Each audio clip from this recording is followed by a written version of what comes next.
Okay. Come on in. It's your boy G Bush. We got to decode some things. We got some things to talk about. And we got to get to this coaching search, man. We got to get to it. Pardon me for taking my time. I've been doing a lot of different things. Shout out, I was just over on Ultimate Browns. You saw me put that video up.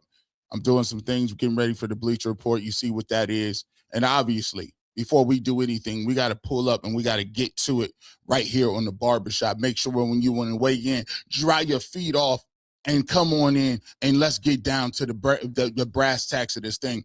Hopefully that if any, sometimes sometimes I'll just say it like this. Sometimes I be hoping that there's a different wave and how people gonna come in. And if I could wish, right? If I could wish one thing, I sound like Ray J. If I can have one wish, I sound just like Ray J too. Listen, come on in and get ready to think a little bit. Come on in, and what I want to do for you guys in today's episode, this is more of a fact-finding issue. This is more of a getting you accustomed to what's going on. This is to give you some background. I don't think we did a good enough job today as the media in general, everybody. And we'll have time to get to it. And, we just doing reaction as it is. But we didn't have enough time to get around and really give y'all the information that y'all deserve to kind of make an informed decision about whether or not this Todd Monken is going to be a great coach for the Cleveland Browns. What does it mean? What happened with Jim Schwartz? What I'm going to do is try to walk you through it as best as I can and give you the information so that you're aware of what's going on. This isn't more of I wouldn't call it no receipts. This is just informing you of what the decision was, how it went down. And then I'm going to give you some things into Todd Monken in terms of who is he as a play caller, who is he as a coordinator, a head coach, a leader. So I went around the internet and pulled as much information as I could to give you to you guys so that you can not only, I always say this before, emotion is great. Selling tickets is great. Also, you know what else is great? Receipts is great. But sometimes you need to be able to educate people and give them what they need. I've already come out and said, listen, I can't be one of those people that want Kevin Stefanski gone because I don't think he did a good enough job of getting things out of the players he had and developing. I can then not just jump on the top of the table and scream, I hate every move they made. What I would take in Jim Schwartz? Yeah. Do I think the communication with Jim Schwartz was plenty bad? Yeah, we're going to talk about that too. But I also have to give the people the benefit of the doubt and seeing their plan through and figuring out and showing and proving if they're the right people for the job. And that's the only goal that I wanted to have to start with is the Cleveland Browns get the right person in the building. Time will tell whether or not that person's the right person.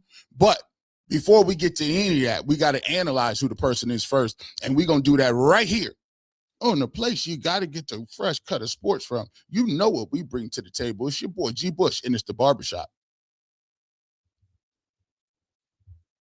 Come on in wherever you're at.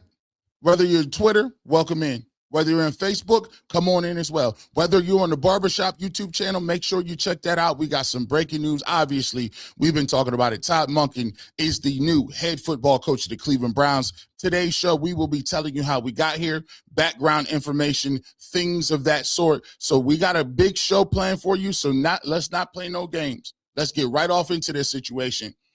Cleveland Browns go by and say, welcome back to Cleveland. Now, Todd Monken was here at one point in time in 2018.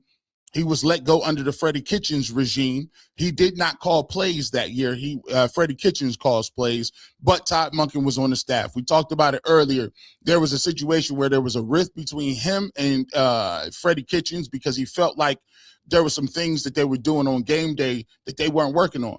They was working on things in practice throughout the week, and all of a sudden during the game week, you ain't seen the same thing. So that was one thing that there was a rift with that. He ended up moving on, and he left there going into college football, got into it with the University of Georgia, eventually got to the Baltimore Ravens as the coordinator. We will be delving into his time period at both of those stops. So we got some video for you that we're going to play. We're also going to go over his resume and try to glean as to what it is that Kevin Stefanski lacked or did bring to the table and what he looks to bring to the table, and to figure out why Jimmy Haslam and Andrew Berry ultimately picked him. So let's go ahead first and foremost. Now that we know he's the coach, let's take a look at the what the organization has to say. Right. Let's start with Andrew Berry. Bringing it direct, demanding, detail-oriented leadership. So this is what Andrew Berry had to say on the hiring of Todd Monken. Todd has a varied and diverse background that we found as a particularly appealing match for our team at this stage in its life cycle. Remember what I told you before in the whole coaching search. I think it's very poignant that Andrew Berry is speaking some of the same language that I was talking about. It's not necessarily about what you bring to the table as a coach.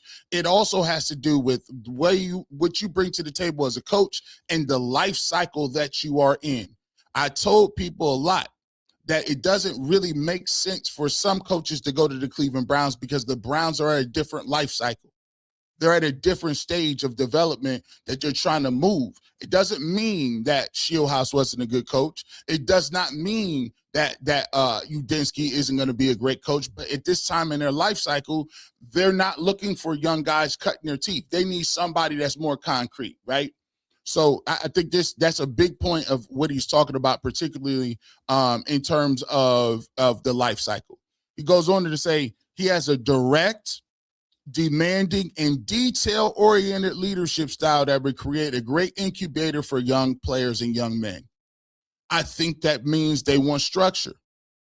They want somebody to be direct. They want somebody to tell them when they ain't playing well. They want somebody to let them know when it ain't good enough. And I think that's one of the things that most Cleveland Browns fans would agree that they were missing and lacking in terms of the penalties and different things like that. So this is directly out of what Andrew Berry is saying in terms of what they like from him. His successful offensive track record at both the pro and college levels with a variety of offensive systems and quarterback skill sets will allow maximum flexibility as we make several long-term investments on that side of the football. The lessons he learned from John Harbaugh and Kirby Smart, as well as his demonstrated track record of turning around Southern Miss, has shown us that he has a full understanding of what the position requires and the capacity to execute. We cannot wait to get started, and we welcome Todd, Terry, Travis to Cleveland. Now, a lot of people say, oh, my gosh, you're supposed to say that as a general manager, and I've always said this.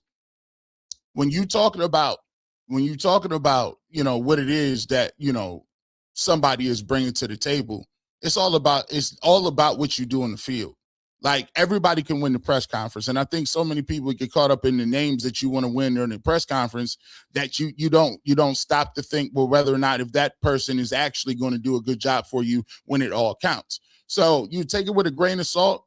This ain't nobody carrying water for the Browns. This is just telling you exactly what they're saying and delving into what they mean, what they say, and how they move with certain things, and to give you the information. Man, I always tell you, it's food for thought. You to do the issues, right? I'm just putting the mirror up. Let's see where it comes out in the rinse. Let's continue on. Let's talk about what's going on with D and Jimmy Haslam. They also spoke on the hire. They went on to say, we are very excited to name Todd Monken the next head coach of the Cleveland Browns. Todd is highly intelligent and is, in his experience, innovative offensive mindset, has been at the forefront of constructing productive and successful offenses at the NFL and collegiate level over the last 20 years. If you ask me, now trust me, I'm the person who said that I think I would lean towards Jim Schwartz 60-40, right? We'll talk about Jim Schwartz as this thing comes along. But the reason I believe that Todd Monken was chosen over Jim Schwartz is because Todd Monken is an offensive-minded coach. I think they liked them equally, but I think it came down, if I'm reading what I'm reading, the first thing that they talked about at the end of the season was the Cleveland Browns' priority to get the offense figured out. The second thing is the priority to get the quarterback room figured out. The third thing is to marry somebody who is an offensive guy that can lead and basically develop. So when you look at it, the guys on the defensive side of the football are they are who they are.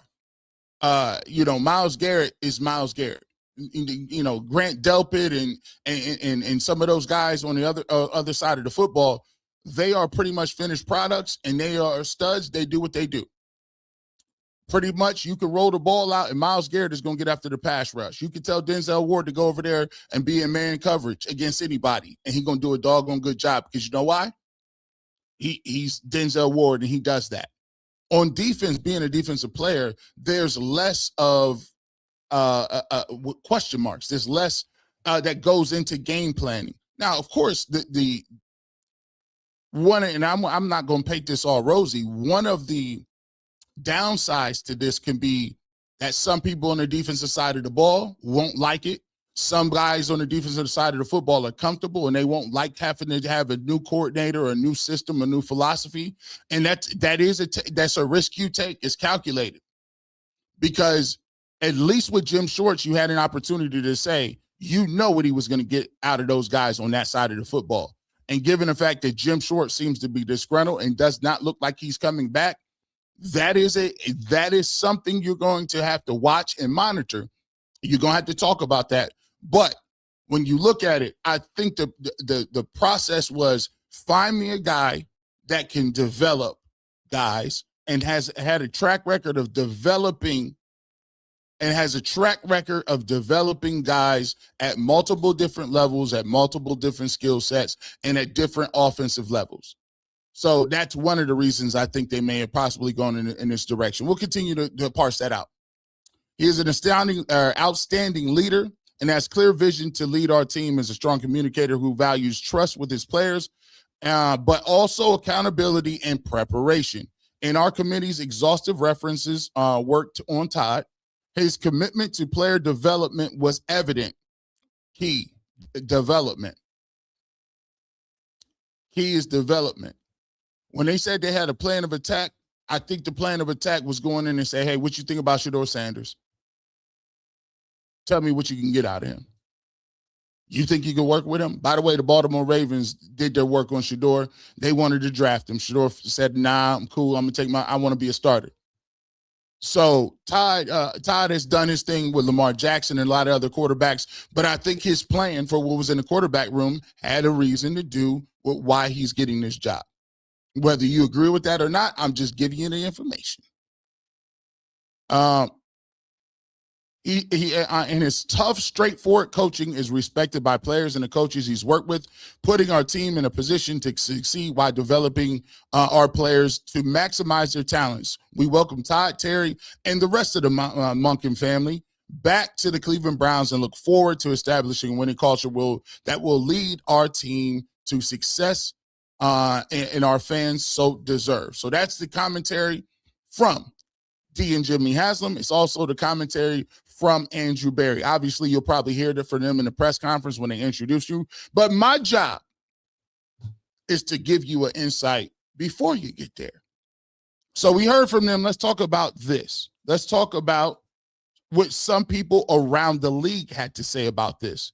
Right? Let's take a look at what they had to say, and this is courtesy of the NFL Network. What's going on for the Cleveland Browns? But of all the things, Tom, number one, fix the quarterback position, find an answer, get a quarterback playing efficiently, get that offense working. Obviously moved on from Kevin Stefanski, an offensive coach, but I think it's pretty clear what was going on in Cleveland last year was not going to work. So they did an exhaustive search. You mentioned it. It was an elaborate, in-depth process, and they had several finalists, I would say. One was Nate Scheelhaus, the pass game coordinator for the Los Angeles Rams. Another was their own defensive coordinator, Jim Schwartz, which my good friend Mike Garrett will get to in a second.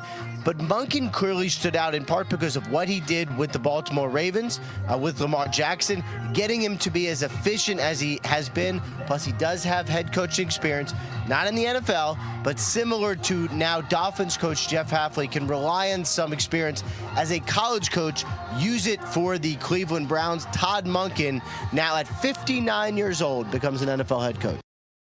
Well, listen, that was courtesy of the NFL Network, and if I was to come out and say it, what I'm just doing is showing you. What's been evident as we look at it is the main priority was to get the quarterback room up and moving, to develop the guys that they have in that room, and to get the offensive side of the football ready to go. Like I said, I always tell people, hey, Todd Monken, and this is being 1,000% transparent. This is 1,000% transparent. When they asked me which was the least of the individuals that I liked, I said Todd Monken. Go check me on all of them. I said he's the least likely candidate. I said, man, it's gonna be. I don't know about that. However, when I got to come out and look at it, so I said, okay. A lot of what your perception is that you have of these coaches is based upon what somebody tell you. So I always tell people, go do your homework, you figure it out, and then come back to the masses with something to say. So for me, as I'm looking at what the national media is saying, we're throwing it out there. I think part of it is the Cleveland Browns wanted somebody on the offensive side of the football based on what I'm hearing. So that's just one piece of the information. That's one outlet. Let's go to another outlet. Champ Bailey was on, and he had something to say about Todd Monken and what this means for Shedeur Sanders. News this morning, Champ. Todd Monken is the Browns head coach. Earlier, 2 national championships at Georgia as the OC. Knowing Shedeur, what do you make of the fit? Man, look, this dude is one of the better offensive minds that we've seen in the game. He did it at the college level with my Bulldogs a few years back, won national championships. Then he goes to the Ravens and sort of reinvents how Lamar Jackson plays the game. Look, the guy's obviously an offensive genius.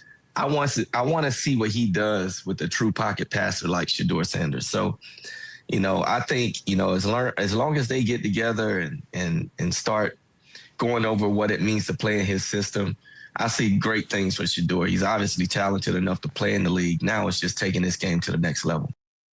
That was courtesy of Up and Adams. So Champ Bailey, Hall of Famer, he likes to move. He says that, it's something that he did a good job with Lamar Jackson. He was able to move some things and make Lamar Jackson a better pocket passer. By the way, Lamar Jackson did have like 41 touchdowns and 4 interceptions under Todd Monken. But listen, that's Lamar Jackson. I'm not going to strip his medals and give him all to Todd Monken, but I'm just presenting you the information.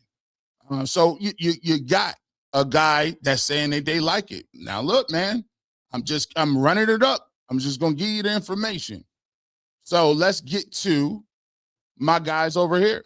Tell me why this is a great hire, not just for the Browns, but also Todd Monken and QB1 and Shedeur Sanders. Well, if you take a look at what the Cleveland Browns have at their disposal right now, they have a young quarterback that is not lacking in confidence. He loves throwing the football down the field. In addition to that, they've got a young running back who enjoys being the bell cow for that offense. And I think those two things have to be pertinent and priority one in a Todd Monken offense. And Lamar Jackson and those guys, they did a lot of RPO stuff. They did a lot of spreading the ball on the outside. But the two things that really appealed to me was Shedeur Sanders, his confidence, ability to throw the football down the field, and running the football. They're going to have to go get a real receiver number one to pair with Jerry Jeudy. But I love this hire already. I think Shedeur will really lean into this style of offense. So listen, take it for a grain of salt. Kyle Long loves it. A lot of guys like what he brings to the table. And here's what I will say. I've already said it though. You ask yourself all the time. You ask yourself all the time. G. Bush, I said it on UCSS. Alex Robinson says Monken play calling cost Baltimore a Super Bowl appearance in 23. It cost B more games this season because he didn't run Derrick Henry. Is it really an upgrade? Throw that back on here. Is it really an upgrade? Like you said earlier on UCSS, they better get them some ball players. So, listen, I've been critical of Monken when they in 23, you got to run the football. Weren't running the football enough for me, especially when you had the Kansas City Chiefs on the ropes. So those things I'm not going to backtrack on. Some of the play calling is head scratching when it comes to the Baltimore Ravens. So, and by the way, the Baltimore Ravens, at the end, that thing broke up because they, some players were against Todd Monken. They had some situations moving around. But that's something that you can't skirt around. We'll get to some of his videos and his philosophy. I got some stuff from Georgia that you guys can see. I got some stuff when you talk about when he was with the Baltimore Ravens, and it kind of give you a heads up on his philosophy and what he's trying to do, right? First and foremost, before we even get to that, let's take a look at this angle really quickly. Let me take a look at this angle. Let's give you some updates. This one, and I got to keep it real with him too. Let me put this on. I got to give it what fell apart with Jim Schwartz. Now, first of all, I'm going to come out and say this. I'll keep it a buck. I said I kept it a buck. I wanted Jim Schwartz. I had him 60-40, him versus the rest of the field in the Browns being the Browns head coach. I came out and said, he has a level of cachet. He's a dude that he has a buy-in from the rest of the culture. He Myles Garrett performed the best. Devin Bush performed his best. Grant Delpit. You got people. Carson Schwarzenegger's rookie of the year, and I respect what he brought to the table over there. That's where I would have went. But also, I'm trying to show people how we be moving. That you still got to break it down as to why you think they made a move, even though you don't even think that was the move you would have personally made. See, I'm trying to show y'all a level of emotional maturity here. You see, I can't be a person who says, okay, it's either my way or the highway, and every single time they don't do something that I thought they would do, that now they're dysfunctional. Some things they do, I'm like, I wouldn't have done that. But sometimes I think that they do things and I say, I'm pushing for it. So the same way that a lot of people don't have no grace for Shedeur Sanders and they don't think he's no good and he's garbage. Okay, wait and see. But you don't got to have the topic every single day that you don't think he's no good. There's other ways you can approach that thing. And so right now, I got to look at it from a standpoint and say the Cleveland Browns moved and thought that Jim Schwartz wasn't the best for the job. Now, here's where I will say I got to keep it a buck with you, though, Browns. Come on now, let me come talk to you. I don't like how it was done, fam. Don't like it. Don't like how it was done. I got to keep it a buck with you. If you take a look at it, after the Browns informed DC Jim Schwartz this morning, they were passing him over to hire Todd Monken and said Coach Schwartz was visibly upset. Said his goodbyes in the building and told other coaches he's not coming back. Sources tell the insider. Schwartz is under contract in Cleveland, wants to retain him, but his future is now unclear. Nope.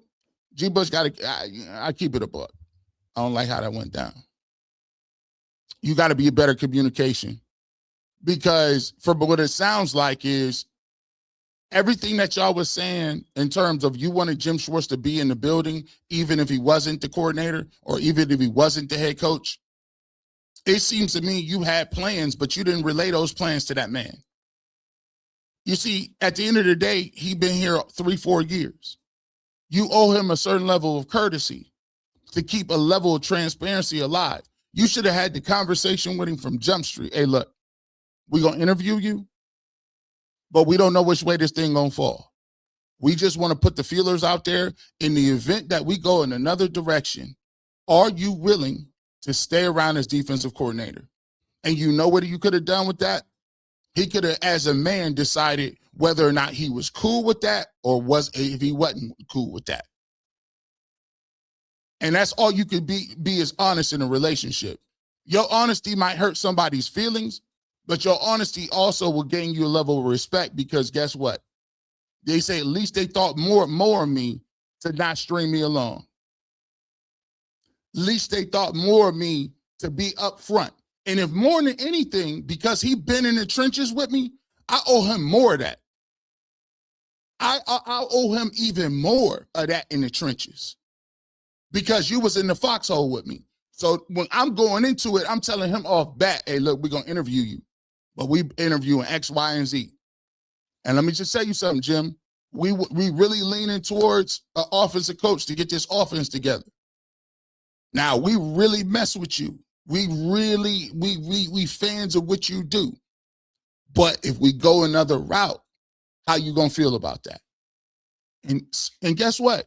Y'all might have that conversation and he may say, well, you know what? I'd rather not go through the process of me even interviewing for the job because it'll put us in a bad situation.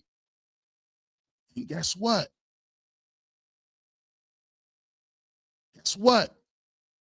You shake each other's hands and you look each other as a man and keep it pushing. But what it sounds like to me is they wasn't communicating with him. That's what they was doing. It sounds like, because when Mary Kay was reporting, it sounded like he was already getting his stuff together, coming up with marketing plans, looking at the draft, maybe some furniture in the office, and boom, you gave it to and here's why it hurt a little more. Because it ain't no young dude. It ain't a young cat. It's the same dude. Todd Monken is same demeanor, same age roughly, experienced in the game. And he probably felt like, dang, bro, you hopped over me for the young dudes. When the young dudes turned it down, I knew I was going to be in contention for that. See what I'm saying? So to me, I listen, I can understand if Jim Schwartz is mad. I can understand if he want to keep it pushing. Because listen, I'm going to tell you, I've been passed up for jobs, internal jobs, where I knew I was good. I knew I was, and then it felt like you was just kind of giving me an interview just to what? Like bide your time. So I understand where you're at with that, man. And I got to keep it a buck. I got to keep it 1,000%. You know, that's what my brand is. That's what I got to keep. So I didn't like how it went with Jim Schwartz. And it is a gamble because now you really do have to, the thing that to me, the players will eventually get over it. That's just how it works. They may be mad for a little bit, but the Browns put themselves in a position where they got to have some success early on. Because if you don't have success early on, especially if your defense looks like it's taking a step back, the guys on that side of the football is going to be like, man, if Jim was here, I was doing this when Jim was here. So you put yourself in a situation where you need some success a little bit quicker, because now you don't have that dude that's telling them dudes to hold on to the rope. Now, also, you're now trying to get two groups up to speed at once. Before, you would have had all of the defensive guys would probably stay with Jim Schwartz, and you had all the defensive dudes knowing what they were supposed to do, and assignments is the same, and your meetings is the same. Everything is the same. But now those guys got to be on their P's and Q's because now it's a different defensive coordinator. It's a different position group guy. It's different. It's completely different. Right? And so now those guys and Myles Garrett and those veterans are going to have to get used to a new voice. Now, when you got all pros on that side of the football, your hope is that the all pros, they make sure that their side of the football is taken care of. And it's a gamble. It's a bit of a gamble. But I think what they thought was there's more upside. We feel like we can get somebody to come in here to keep the defense relatively where it's at easier than we can have a defensive coordinator in Jim Schwartz and then have to have a rookie or a first-time play caller on offense trying to get these guys together. I literally believe that when they came in, their plan was we taking whoever got the best game plan.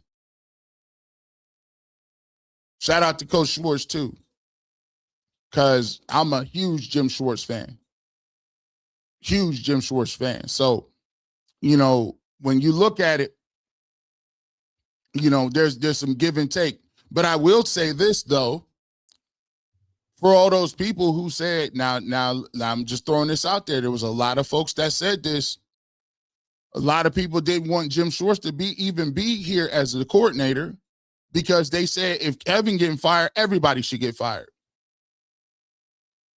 So, I mean, there's some people that don't really got no legs to stand on, really, like, because you wanted him to go after Kevin got fired. People saying, how is it he going to be in the building? Right? There's some people who said and had a problem with the reports that the Browns wanted the new coach to keep Jim Schwartz as defensive coordinators. You said that was hamstringing people, and that ain't right. Well, he's not here now. So I get why people may be a little upset, but a lot of the people out here, y'all been doing, I mean, you did say, but me personally, I would have liked to have Jim. 12 just posted on IG, less work. Well, listen, I love the fact that you guys are always in it because I keep the receipts on me ready to go right now. You see what it is. Oh, Joe McKnight. Oh, you know I stay on ready. Trending, Browns quarterback Shedeur Sanders welcomes his new coach Todd Monken to Cleveland. Time to work. That's what I wanted to hear, Shedeur. I see you in fashion. We got that Amiri on. You got them. You got the fashion week. You was looking good out there, bro. Got that fashion gear. Yeah, it's time to go to work now. I like that. Whoever the coach is, you right up underneath them. Yeah, what time you want? When is breakfast, coach? Yeah, I'm gonna hit you up on it. That's the type of time you're supposed to be on. That's the type of time we need to be on right now. So yeah, so look, that's the way you be. Let me just tell you something. I've been there before. I was at Ohio University. I was with Coach Jim Grove. Shout out to Coach Grove. They went on to leave the MAC and went to Wake Forest. Was one of the first teams ever for Wake Forest to win the ACC title. They playing in the conference with Miami, Boston College, Florida State, and they took Wake Forest to something. The whole coaching staff left. The whole coaching staff left. And I was like, well, I'm coming with y'all. They said, man, we can't poach you like that, bro. We ain't going to tell you you can't come. We can't tell you that we ain't going to accept you if you want to transfer over because we think a lot of you. But the reality of the situation is when you get a new coach, for somebody, some people going to be sad because you are in the good graces of the last coach. Maybe that last coach recruited you. Maybe the last coach liked you. Maybe the last coach was drawing plays up for you. But when a new coach come in, it's a brand new season. Everybody start off on ground zero. They don't care who took you, where you was drafted at, whatever the case may be. It is time to go to work. We can sit around and argue and talk all we want to, but it ain't gonna change nothing. Either you want to be in the good graces or the bad graces, because you only got one time to make a first impression. So I like what you're talking about. Time for that work. You know what every coach like? Work. Shout out to Shedeur. Now let's start talking about what's going on with the rest of these cats. Bubba Ventrone. All right, Bubba, we got to go. I don't want to leave, but I got to go right now. I'll be back to hold you down. All right, Bubba, we catch you later, man. We'll salute to you. Reported by Mary Kay Cabot. Special teams coordinator Bubba Ventrone likely headed to the Rams after receiving requests from them and the Steelers. So Bubba Ventrone looks like he's going to be out in L.A. Shout out to you and your contributions, my good sir. But you're not going to get no money over here. So we'll talk about that. We kind of got to this already. But did we, though? Because I'm already thinking 5-6 steps ahead. People say, well, if Jim Schwartz ain't going to be here, who is it that's going to replace him as defensive coordinator? Raheem Morris, what's up, fellas? Raheem Morris, Gus Bradley, I wouldn't mind either one of them. Still gonna play that 4-3. Still kind of the same similar tactics. So that's the next question. Again, Greg Castellanos, G. Bush's 2026, the new Browns day one starts today. It is. Hey, man, the new Cleveland starts today. I could be mad. I told y'all, listen, I told a lot of people, I said, yo, you thinking we come in with receipts all the time and I'm going to argue back and forth with who's a dumpster fire and what is? I'm trying to get the people education. If Jim Schwartz decides to lead the Browns, who would you want as 49ers or as the 49ers' next defensive coordinator? Now we're looking at it. Raheem Morris is available. Gus Bradley is available. I'd take either one of them as a defensive coordinator, especially Raheem Morris. So that's another option to be looking at because now, remember what I said, now you're going to have to find another staff and put that together quickly. So the question is, okay, you got Todd Monken. What are you going to do to maximize to get the other pieces and parts in your coaching staff? And those are two names you guys should be looking at. Raheem Morris, and Gus Bradley. New Cleveland, but I still want Schwartz AB make something great out of this. We about to cook next season. And some people like it, some people don't, right? We just give you options. Let's talk about this. Before we get to any of this, hit that like button, bro. If you enjoy the comment, or you enjoy the content, hit the like button wherever you at. If you want to become a member, hit that join button, become a member. We give all kind of content. It's coming up tomorrow. We'll be back on with Tyvis doing our wide receiver unit. Our wide receiver bot, we gonna be breaking down the wide receivers. We almost through that. It's kind of crazy. We got linemen coming up. So, we got a members only chat. We've been continuing to give you all that work. We still continue to give you all of the work that we give you on the barbershop. So if you want to become a member, this is the place to be because we give you content. We trying to feed you. You want to know what the coach look like? You want to know what the coach look like? You want to know how the offense is going to tilt? There's the place to be. I mean, I don't got to tell you. Let's get right back to it. Devin Dude, they should go get Raheem Morris.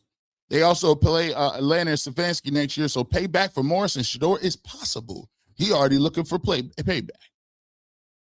He already looking for a payback. Let's take a look at this. I'm going to go back to what Todd Monken did at Georgia. 2 national championships. 2 national championships. Let's look at what he did in terms of that. Read you something from this. We're going to cook. We're going to get to your comments too. Make sure you get ready, man. Let us know what you think. If you agree with the move, Jim Schwartz, let us know, man. We'll be getting to your chats here in a minute after we get to this. Let us know.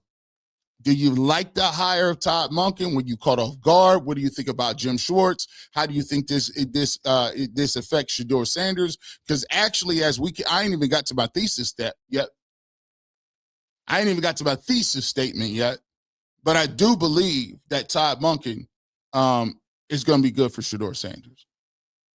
I actually think it's going to be real good for Shedeur Sanders. So stick around. Don't go nowhere. Let me get to this. So this is what he was talking about. Let me move this off the screen so we can see. All right. Entering his third season as Georgia offensive coordinator, Todd Monken has built a reputation for coaching productive offenses and putting the Bulldogs in positions to succeed every Saturday. While there are a few different ideas of what Georgia offense needs to look like, Monken explained this week that it takes a little bit of everything for the Bulldogs to succeed. Monken met with the media on Thursday and answered questions regarding his offensive philosophy and how the Bulldogs' offensive attacks opponents week after week. Monken explained he looks at offense, and although the idea persisted when he was hired that he was coming to Athens to open up the Georgia offense, the ways things actually operate with him as a play caller is just not that simple. The question is fair, he said, in fact, that I do like to throw it. I think people think I don't like to throw it, and I'm paid to score. I'm not paid to win. I'm paid to as part of that, but to score, but I'm also paid to be responsible to winning, Monken said. There's a big part of that where we think that Kirby Smart dictates what we want to do offensively. No, he dictates that we score. He dictates that we be explosive and that we utilize our personnel to do everything in our power to win games for the University of Georgia, and that's what we should be doing. Again, let's drill down on what he is saying. It's the reason we do this research, and I try to get it for you so you can understand. This is him talking at the University of Georgia. We'll see some footage of that as well. I am paid to, as part of that, but to score. I'm also paid to be responsible to winning, Monken said. There's a big part of that where they think that Kirby dictates what we do on offense. No, he dictates that we score. He dictates that we are explosive and we utilize our what, boys and girls? Personnel. We utilize our personnel, not my philosophy over personnel. It's how do we get the best out of the personnel to do everything in our power to win games. And that's what we should be doing. He also goes on to say, and at the time, this is why he was at Georgia. He said, Georgia hasn't lacked in putting up points since Monken arrived in Athens from the NFL. The Bulldogs averaged 38.6 points per game last fall after posting 32.3 in the COVID-affected 2020 season, and that was Monken's first. Monken further explained his approach to the game by saying when it comes to game planning, he looks at how Georgia can be explosive. I like explosives. Can be explosive through the air, and also how the Bulldogs can run the ball, which in turn helps explosiveness. He emphasized the importance of running the ball in terms of controlling the game, saying issues in the ground game can prevent a team from doing what it needs to do to win. Okay. One of the things the Cleveland Browns could not do was run the football. And we talked about that ad nauseum during the season about why the Browns can't win football games is because you can't throw the ball. Or excuse me, run the ball. If you can't run the ball and control the line of scrimmage, you can't win. Right? You can have a bunch of statistics that makes it look better and makes it feel better. But let me take this down. You can have a bunch of statistics that makes it look better and make you feel better. But if you can't run the ball comfortably, you cannot win the game. And that's from the guy that likes to throw it. So there you go. He's open. You're not gonna hear this a lot from a lot of different coaches. He's more open than what Stefanski was in the little bit that I'm reading. Monken brought up two examples from his 2 years ago to drive the point home about running the football effectively, right? So you kind of see where he was at the University of Georgia. You kind of see what he was doing. Let's take a look at this. Let's take a look at his statistics. So Andrew Berry pointed out that he took Ole Miss from 0-12 to 9-5 in 3 years. So let's take a look at what he's done. So they were 0-12 at Southern Miss to 9-5 in 3 years. At the NFL, he was the offensive coordinator at Tampa Bay. In 2017, he was fourth in the NFL in passing yards per game. In 2018, they were first in passing and third in total yards. So they was putting some points up. He goes from the offensive coordinator at Tampa Bay to Georgia. 2020, he averaged 32.3 points per game, which is 38th nationally. In 2021, they got better.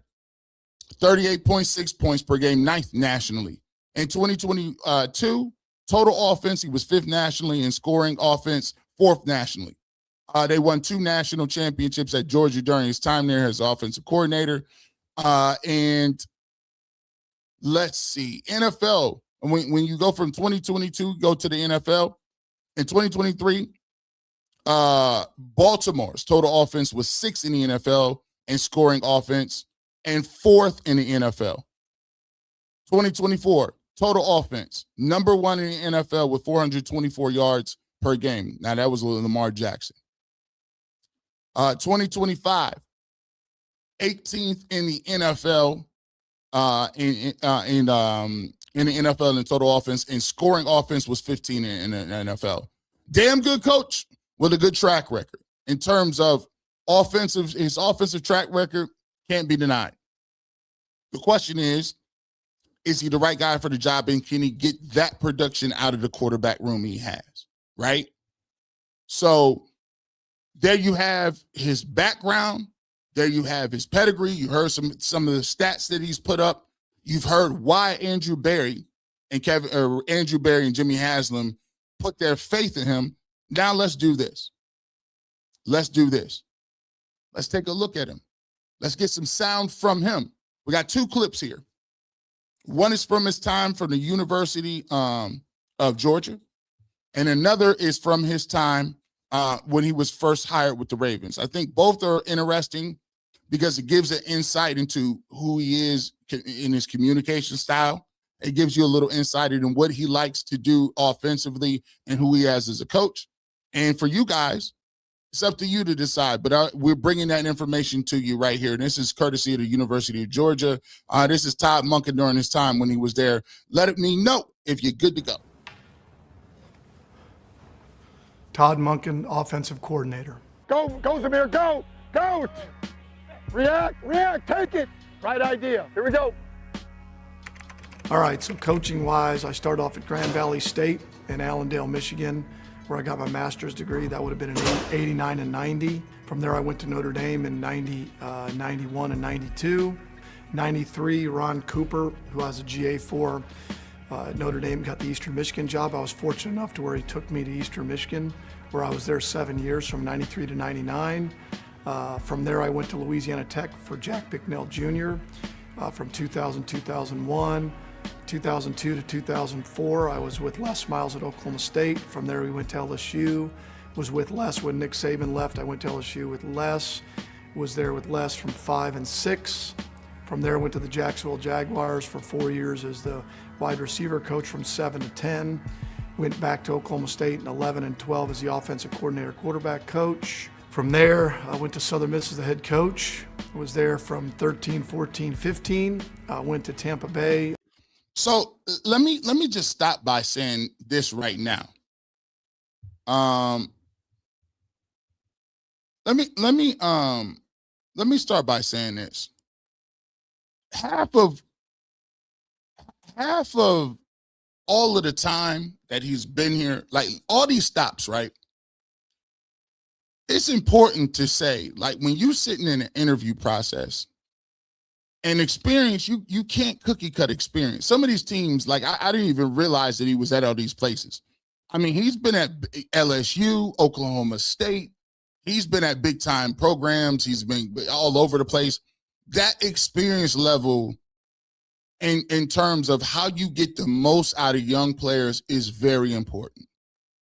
And I can see why you would be in a interview setting and you're able to explain certain things and able to break down, hey, I had a kid just like this at Oklahoma State, or, hey, when I was coaching at Eastern Michigan, I was at Grand. Like, when you can bring up examples and you've been through so many offices in different places like that, and it's not just college, but it's the pros, and you're talking about offensive football, I can see how you can go into a setting and really talk your talk and be like, this is my plan for the Browns to get out of where they need to go offensively. And it don't hurt the fact that you was doing that in the division with a guy like Lamar Jackson. So just look at the wealth of experience that he has compared to some of the guys in Shieldhouse or Udinski. I'm not saying that he's going to be more successful than them. It's just a different type of resume that we're looking at this point. As the offensive coordinator, and that would have been 16, 17, 18, and then Cleveland last year, 19, and then here we are today. Let's go. Run it. Let's go. Coach Monken's done a tremendous job since coming in. I wouldn't envy anybody trying to start a new offense in the pandemic because, you know, you come in thinking you're going to get spring practice. You come in thinking you're going to get summer conditioning meetings, face-to-face meetings, and all of a sudden all you got is a Zoom. And you're trying to install and teach an entire offense through a Zoom. That's incredibly tough, and he's done a good job of that. I think anytime you go from an NFL transition to a college transition, you got to be careful. The NFL game is different, the verbiage is different, and he's done a good job of building ours around the players we have. Well, as I mentioned before, obviously the first. I like what he said right there. He's building the verbiage around the players they have. Sometimes there are going to be players that you got that can't digest a whole NFL playbook, that can't digest the verbiage or won't grasp. You want those guys to play fast. And so it shows that he has the ability to adapt his message around a various different group of people. So that's an added bonus to if you're looking at his resume, trying to figure out whether or not you like the guy or not. Adaptability is a big thing, especially when you're moving from place to place. Issue that we had or obstacle was when our players ended up having to go home. They weren't here on campus, so we don't have them under our thumbs to, in terms of getting to class, the workouts, obviously having to go home. It's just different. That part of it was just getting used to. Then the challenges of communicating with your players, putting in an offense where you didn't have any spring football, so you're doing everything through Zoom meetings. So that's been a real challenge, is trying to keep your guys from a learning perspective football-wise, but yet not being able to apply it on the field. Hey, spatial awareness. Hey, spatial awareness. What's out front of me? Here we go. He's definitely brought a new energy.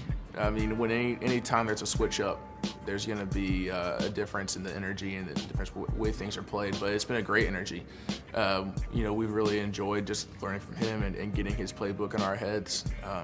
It's been fun, and we're just excited for the season to come and see what we can do.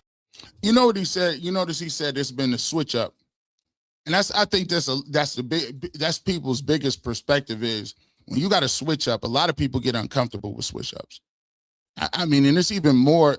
To be truthful, college kids are more moldable when it comes to switch ups than older people. Babies and children and adolescents are very resilient when it comes to change. Very resilient.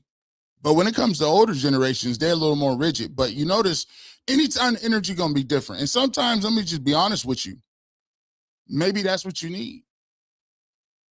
People said, hey, if you're gonna get rid of Kevin, get rid of everybody.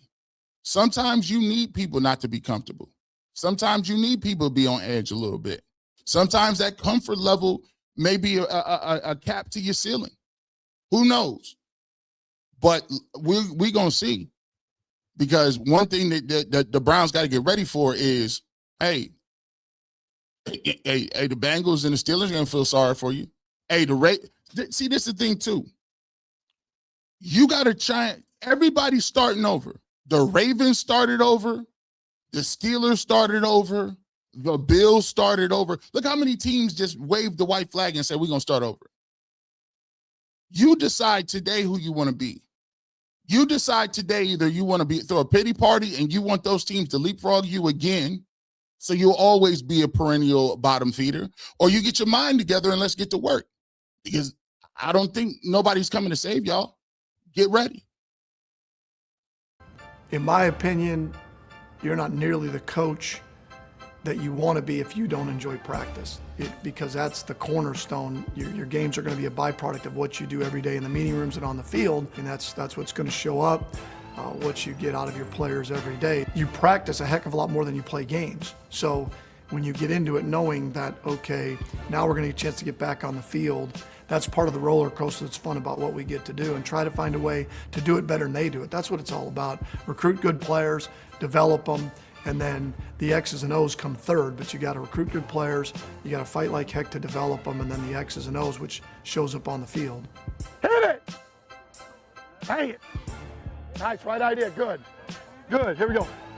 I mean, he brought excitement. Like, I feel like the offense has changed. Like, it's going to be high power and high tempo. I mean, he just wants you to be great and wants you to do the little things right and pay attention to the details and just want everything to be clean. Let's go! Let's go, baby! You want to be at a place, the one thing that is neat about here is, as I already said, it's a great academic institution. You've got an excellent opportunity postgraduate in terms of City of Atlanta, which is an hour and change away. But then Athens also provides you with a great college atmosphere in town that I think a lot of people are looking for, that college atmosphere, be that opportunity when you're done and you leave here with a diploma. Gotta go! Ball! There you go.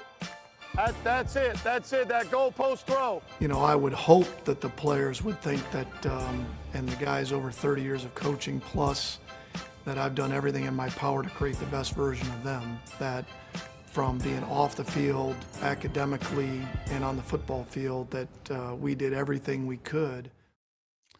And that was courtesy of the University of Georgia. So that's the idea. That's what we're looking for. That's what he was doing in college. But you say, G. Bush, that's college. They got blue bloods down there. Listen, I mean, Georgia is stacked every single year. They cooking every year. Georgia is good every year. How hard is it to be a good coordinator in Georgia? You just saw James Cook. He had 1,500 in the league this year. You are correct. You are correct. I see y'all say it. So what I got to do is I got to give you what he did in the league, right? So we took the painstaking task of trying to give you a heads up on what to expect from an offense in the NFL. What type of offense does Monken like to run? His philosophy, and do you believe that this is going to be a good look for Shedeur Sanders? So that's the question that you guys should get prepared for early and be able to be educated on how to deal with it. Now, most would say, you know how the haters go. Todd Monken's the new coach. Every coach that come in here don't like Shedeur Sanders. Well, I don't think that's the case. I've shown you 3 or 4 clips right now of people saying it's a great look for Shedeur Sanders. As a matter of fact, this is the reason why they went offensive minded, because they want to build around Shedeur Sanders, and they want to give him every opportunity to do so in 2026. And getting a coach like Todd Monken is a floor setter. Give you a reason why he's a floor setter. You say, what is a floor setter? He's going to establish a base level of performance at the quarterback position. He's already coached Lamar Jackson. He's already coached at a national championship level. He already coached at a level where you got guys rotating in and out with NIL and everything like that in the transfer portal. He's also worked with a variety of people. He's worked with Carson Beck, who transferred to Miami, who was at the time probably the #1 pick. He has Stetson Bennett, who was a coach, who was a quarterback there, who was a walk-on. They used to name him the mailman. He's worked with guys like Lamar Jackson, who is dynamic and throwing the ball and running the ball. And he's worked with a plethora of different guys like Les Miles, who Les Miles is going to run the football. So the reality is he's worked with guys who have varying skill sets, varying talent bases, and could do different things. And so he tries to mold his game around what this guy can do. And the thing that's exciting is Shedeur Sanders throws one of the best deep balls in the game. He's shown a willingness. He's shown an uncanniness to throw the football downfield when he don't even got deep threats like that. Isaiah Bond was a no-name gangster before he came into the game. All of a sudden, Isaiah Bond is open. Jerry Jeudy, he still be non-existent sometimes, but guess what? He got found on deep passes. He even found ways to get Harold Fanning Jr. deep passes and throws. So that's part of his game that he can do. Also, He showed his mobility. So those are things that you want to get to and how you want to move with it. But this is going to show you what he's looking for, right? So don't wait for the press conference. The press conference will come up. I wanted to show you what he was before he got here. This is it. This is when he was announced as the Baltimore Ravens offensive coordinator prior to him putting up numbers with Lamar Jackson as an MVP. This is what he talks about in his philosophy. This is courtesy of the Baltimore Ravens. And so this is, what his philosophy is and the way he thinks about the game. Get your comments ready. We coming to you next after this. You go through this process where you're interviewing with the Ravens. Now, for you, you go through this process where you're interviewing with the Ravens, and there's reportedly a lot of interest from you after helping Georgia win 2 straight national championships. What made you feel like this team, this opportunity was the right fit for you? Great question. Probably very similar to how I felt about going to Georgia when I did, which was, okay, a culture that's already set, team that's really good on defense. So what can you do to potentially go there and build on what they had done previously offensively? Notice, team is really good on defense. Where can I go to build onto something? And that was probably one of the biggest things, when you talk about stability as a head coach, culture, organization. That was probably the most intriguing thing of anything. So when I've looked back through your career and the different places you've been, there's been a lot of different systems that you've run. It's not just one specific system where that's the only thing that you've done. It's been pass heavy at times. It's been featuring the tight end, balanced. So as you look at the team here, what's your expectation for what this offense and what this system will look like? Well, you're right. I've been through a lot of systems, with different coaches and their beliefs, in terms of how you attack people, which has been really good. I'm a byproduct of being around really good coaches and really good players that you learn a lot from, and I've learned a lot from both. And the system starts with having really good players. Okay, that's a start. You got really good players, that at least gives you a chance. And then trying to figure out, you have to have an identity. I mean, you cannot control the game if you can't run the football. You can't. You absolutely, the physicality of your team, and then everything comes from there. Now, there's varying ways of doing that. Physicality doesn't have to mean that you are in 13 personnel or you have a fullback in the game. That's a part of it, that's for sure. I like the approach. I like it. You notice he's not married to any specific scheme. He's not married to the narrative of how you get physical. Just because you come out and you got 4 wide receivers does not mean you can't be physical and run the ball. The scheme is not dictated based on formations. The problem I had a lot with Kevin Stefanski was he thought being physical meant having your tight end take a direct snap with 75 linemen in the game. That's not it. See, physicality can come from a large or different group of plays and the different places and space. And I like the fact that he's understanding and saying, listen, if we can't run the football, then you are correct. People talk about it all the time. Oh, Shedeur Sanders was the worst quarterback in this. I said, well, if you averaging 2 yards a carry and your quarterback is the quarterback that is the leading rusher at the end of the game, you're done. You can't win. And the frustrating thing to people is trying to convince people that don't watch the game of football or entrenched in the game of football that they believe you can win a number of ways, which is impossible. It's the reason why they keep throwing up the Josh Allen thing, and Josh Allen ain't been to no Super Bowl. See, their fallacy, again, if you look at my track record and the way I talk about certain things, so many people that try to fast forward and microwave the results, but I'm here to tell you, you tell me which team microwaves some results. Josh Allen is the darling of the NFL and ain't won a doggone thing. Ain't won a lick of nothing. Ain't even close. It used to be it was Patrick Mahomes that beat him. Then it was Joe Burrow that beat him. Then it was Lamar Jackson that beat him. Now it's Bo Nix that beat him. Bro, it's because you got to have everything. It just ain't no quarterback. You got to have good players. You got to have balance. You got to have guys that understand that you can't turn the football over.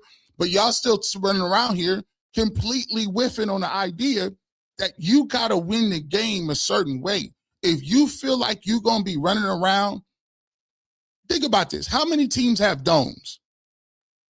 When it started snowing like that in Denver, that game was over. Done. All that cute little throwing the ball you was doing, stop.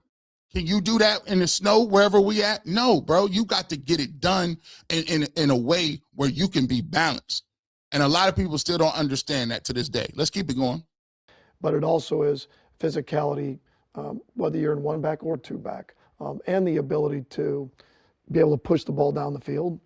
Because no matter what level you're at, the way you win is don't turn it over, be explosive, score touchdowns in the red zone, be good on third downs, don't have lost yardage plays, and if you have a quarterback that can make off-scheduled plays, that's where it starts. Whoa, hold on.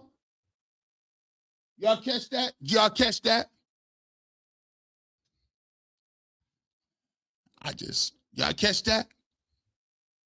See, you got to stay on schedule.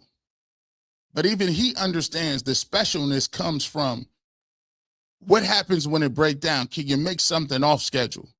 And the thing about Shedeur Sanders is he make more off schedule plays out of necessity than I don't seen any young player do. Say that again. Like, let me know what you're saying. You caught that, huh? And the ability to be able to push the ball down the field. Because no matter what level you're at, the way you win is don't turn it over, be explosive, score touchdowns in the red zone, be good on third downs, don't have lost yardage plays, and if you have a quarterback that can make off-scheduled plays.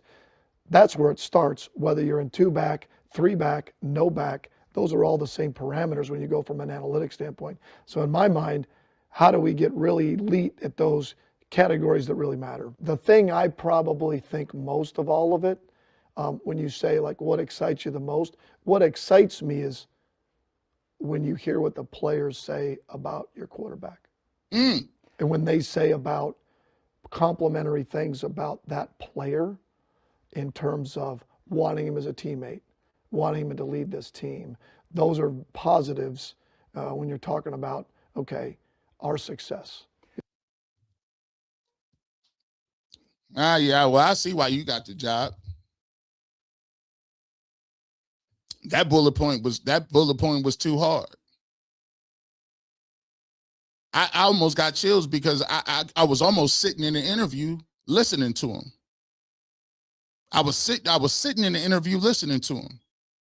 And the same question that they asked a lot of people that scared some people off, what do you think about Shedeur Sanders? What do you think about this quarterback room?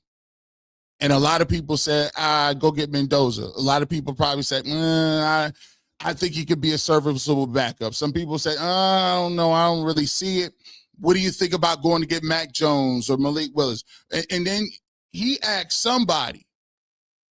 They asked this man, and that man told him like this. You know how I know about a quarterback? Let me answer a question with a question. What does the people in the locker room say about him? Well, people in the locker room, they love him. They feel like anything can happen. People in the locker room say they ride with him. He got this infectious feeling in the locker room. People feel like they can get it done, that when he's on the field, they can win. So when he said that, they said, oh, we might got us something here. Because he's not going, again, I keep telling people about these stats. It ain't about no stats. It's about the feeling. The stats, yeah, we whatever, we can fix that. That's way window dressing. How do the people in the building feel about him? Say it again. No, I'm gonna just go back so y'all can hear it. Because I don't feel like you maybe you didn't catch that. This is the most important part of the show. I'm just trying to show you what they were seeing. You notice I didn't have not one receipt. You notice I wasn't jumping up and down, yelling and screaming about how I just wanted to show you what it is that he's about. And you make the decision. That's up to y'all. Time will tell what Todd Monken gonna do. Time will tell whether the Browns gambled and didn't pick shorts. But the thing that we talking about today is I'm going to give you the information so you can make the decision. Here we go. Here we go. Bring it back. That at least gives you a chance. And then trying to figure out, obviously you have to have an identity. I mean, you cannot control the game if you can't run the football. You can't. You absolutely, the physicality of your team, and then everything comes from there. Now, there's varying ways of doing that. Physicality doesn't have to mean that you are in 13 personnel or you have a fullback in the game. That's a part of it, that's for sure. But it also is physicality, whether you're in one back or two back, and the ability to be able to push the ball down the field. Because no matter what level you're at, the way you win is don't turn it over, be explosive, score touchdowns in the red zone, be good on third downs, don't have lost yardage plays, and if you have a quarterback that can make off scheduled plays. That's where it starts, whether you're in two back, three back, no back. Those are all the same parameters when you go from an analytics standpoint. So in my mind, how do we get really elite at those categories that really matter? The thing I probably think most of all of it, when you say like what excites you the most, what excites me is when you hear what the players say about your quarterback. And when they say about complimentary things about that player in terms of wanting him as a teammate, wanting him to lead this team.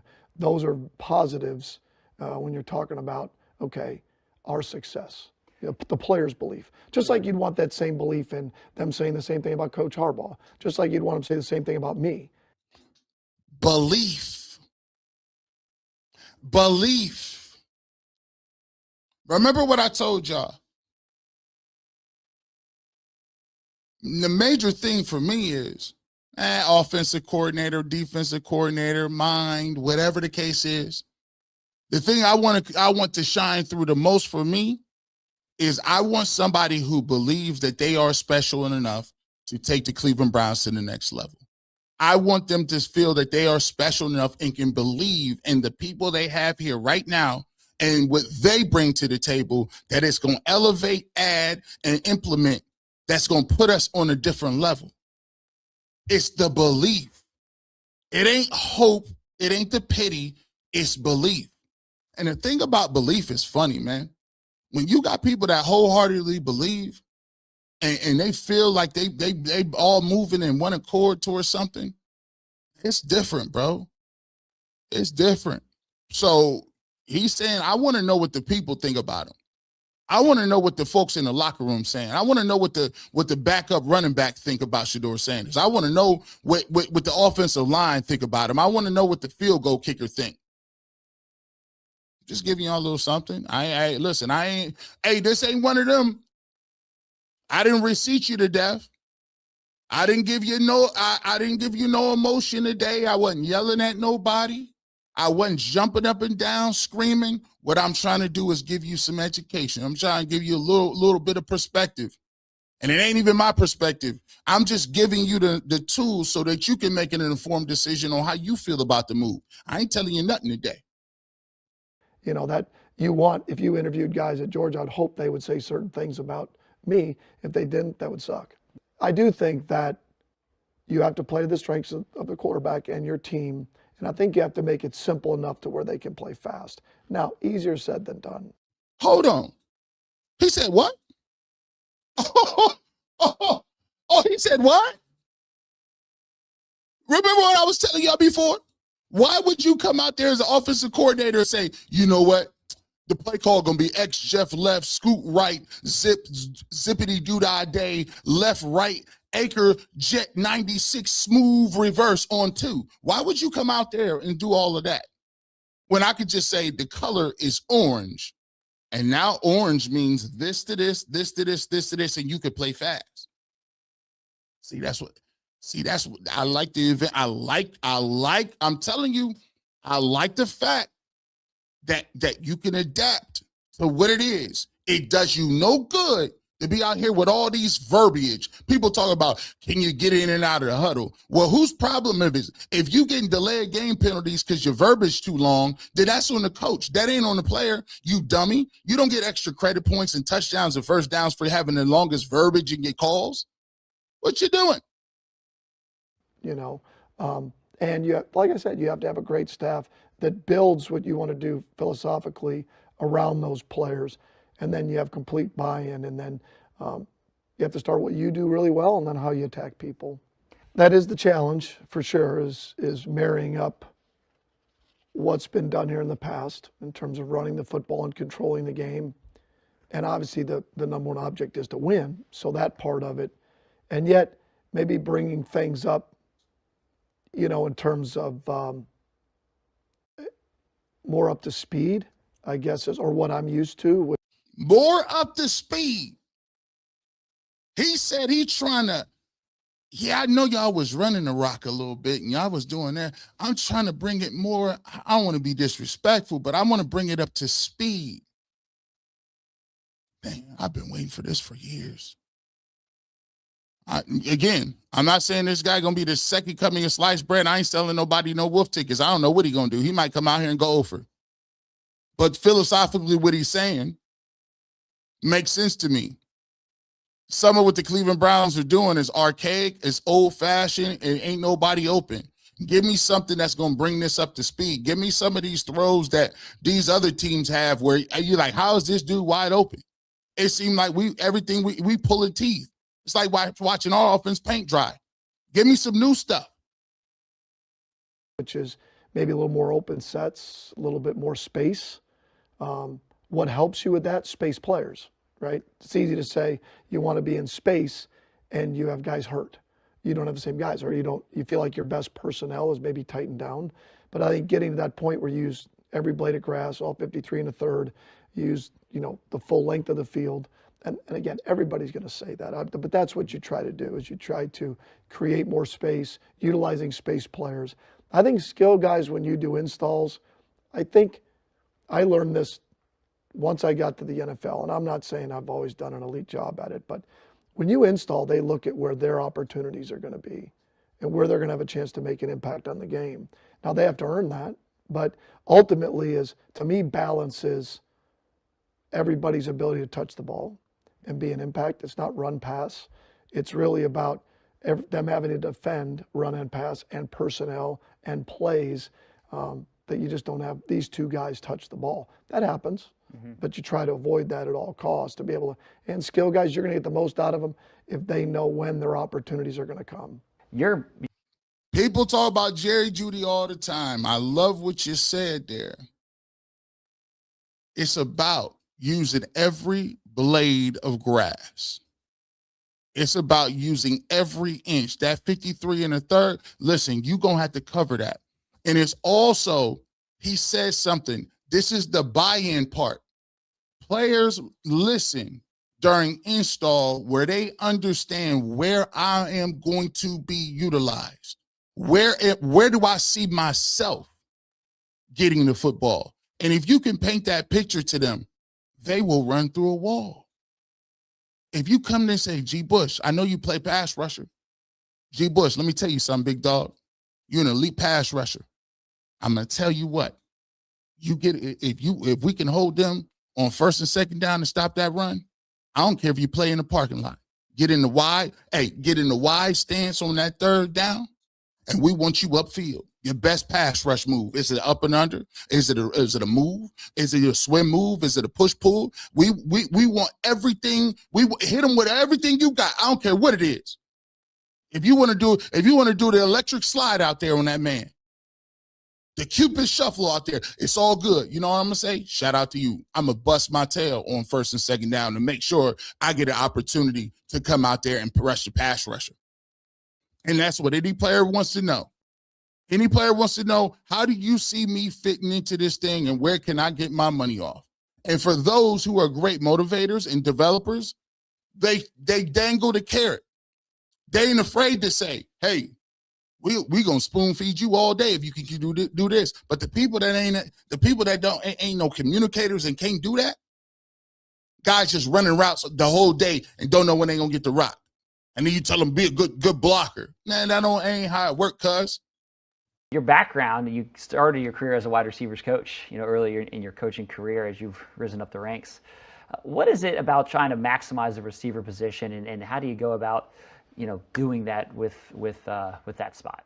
I think every player and every coach is always under construction. We are always learning and getting better. And I think we're in the development business. So any player that you get, you're fighting like hell to develop them and try to using what their elite trait is. You're always trying to find what that is. Where can they add value within a game plan? For instance, Wes Welker's with the Dolphins, catching 60 balls. They're a pro-style offense. He goes to New England. He's a 100-catch guy playing in the slot, Hall of Famer, right? Where can you find pieces that can play at an elite level of what you're asking them to do? For instance, any position's that way. You're not going to ask an elite punter to play on the left tackle. He has an elite trait, right? So where is your elite traits that you think can help you from a value? And then you're constantly trying to develop them to maximize their skill set. And then also they should always be trying to get to the upper level of their skill set. So I think that's one of the biggest things is you control who ends up in the room and you coach the hell out of them to try and get the most out of them that you can. And you only know that when you get young players is if you have a hard decision to make that they came in as a player and then they hit free agency and there's people that want them. Like you've got to the point where you have a hard decision to make. If you've gotten younger players and you haven't gotten them to that point and no one wants them, you haven't developed them. You haven't. Ooh wee! Oh, I'm big on development. Hey, listen, I can see why. Listen, he said the only way you could tell is if you develop your players is by how many other teams is trying to get at them when they're a free agent. If you got a dude that hit this end of his contract and he got Minimowski offers, ain't nobody looking for him, he bouncing from the USFL, he about to get this invite to a camp, stop it. That means you didn't develop him. That hits different. Because when you look at it in the context of the Cleveland Browns, which player hit free agency? See, what player hit free agency and everybody was bidding for him? I can't think of one. Which player hit free agency that had been here 4 or 5 years and other teams said, I got to have this? No. So when the evaluation process happened and they sat down and he said that, they had to go back and look at the names and say, by gosh, he might be on to something. What receiver did we have that we brought in and drafted, got developed, and everybody else wanted them? Anthony Schwartz, David Bells of the world, Cedric, no, none of them. What about the offer? Jed Wills? No, nobody was beating their doors down. As a matter of fact, the Browns was going out and have to get other players to fill in that wasn't no good.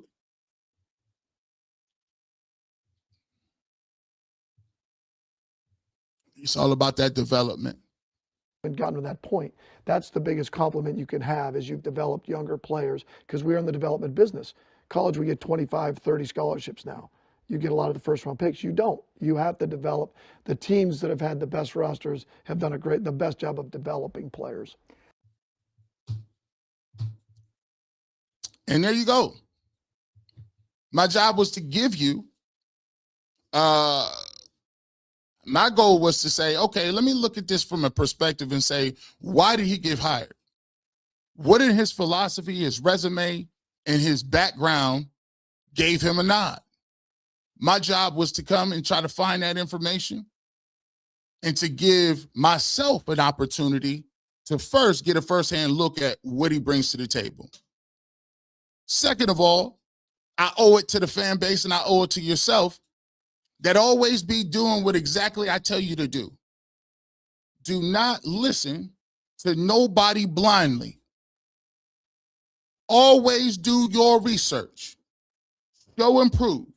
Deliver that research to somebody and you formulate your own opinion. When it came to the coaching search, I said, I don't, listen, I'll support what they do. I can't ask for somebody to be let go because I don't think they reached the zenith. And then because the name ain't the name that I've been told about, I'm about to just kill the move. But even when it comes to me, you may like watching G. Bush play. You might like the way, oh man, G. Bush got the receipts, but sometimes it ain't about no receipts. Sometimes it's about meat and potatoes and getting that information so you can make an informed decision. The reality of the situation is the Cleveland Browns moved on from Kevin Stefanski because they thought they needed to go in a different direction. We don't know, and we don't have a crystal ball about the direction. And guess what? I don't need to know with an 100% certainty what that direction is going to be today, because they got a lot of things they need to do in free agency and a lot of things that they need to do in the draft, and they got to find a new staff, whatever the case may be. But the reality of the situation is, before you open your mouth and you say something, do the research and then come back, sit in it, incubate in it, live in it for a little bit, and then see where you can think from another person's perspective. So the information that I'm giving to y'all out there, not biased. Like I said before, I can't tell you whether Todd Monken going to win a Super Bowl or whether Shedeur Sanders is going to be the greatest quarterback in the world in 2026. The only thing I can say is, here's what they told you, here's what they did, and here's the context between it. And that's what it's about. So hopefully you guys found that informative and entertaining as it possibly could be. And it'll give you some insight and more of a insight into who Todd Monken is as a play caller, as a coach. And so when you meet somebody else and say, I heard Todd Monken was this, that, and the third, you can say, well, no, actually, did you know he was at this school? Did you know what he did in Georgia? Did you know what he did right there? I don't know about that. There you go. Let's get to your super chats. See what y'all got going.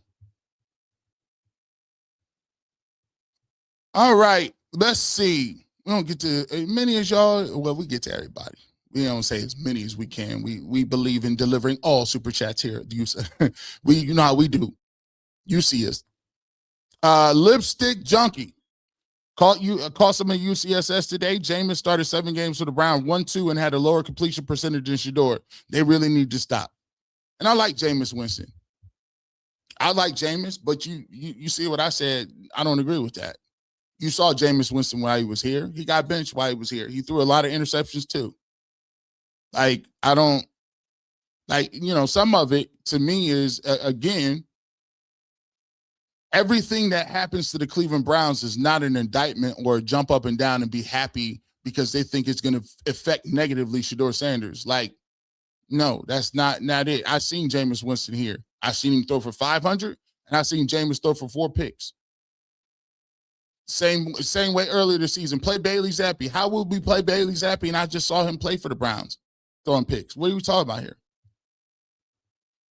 Patrick Williams. G. Bush, thank you for being emotionally intelligent about the situation. Cleveland be crashing out for nothing like they are winners. Relax. Give the guys a chance. I told y'all I'm in a new season. Sometimes, in your life cycle,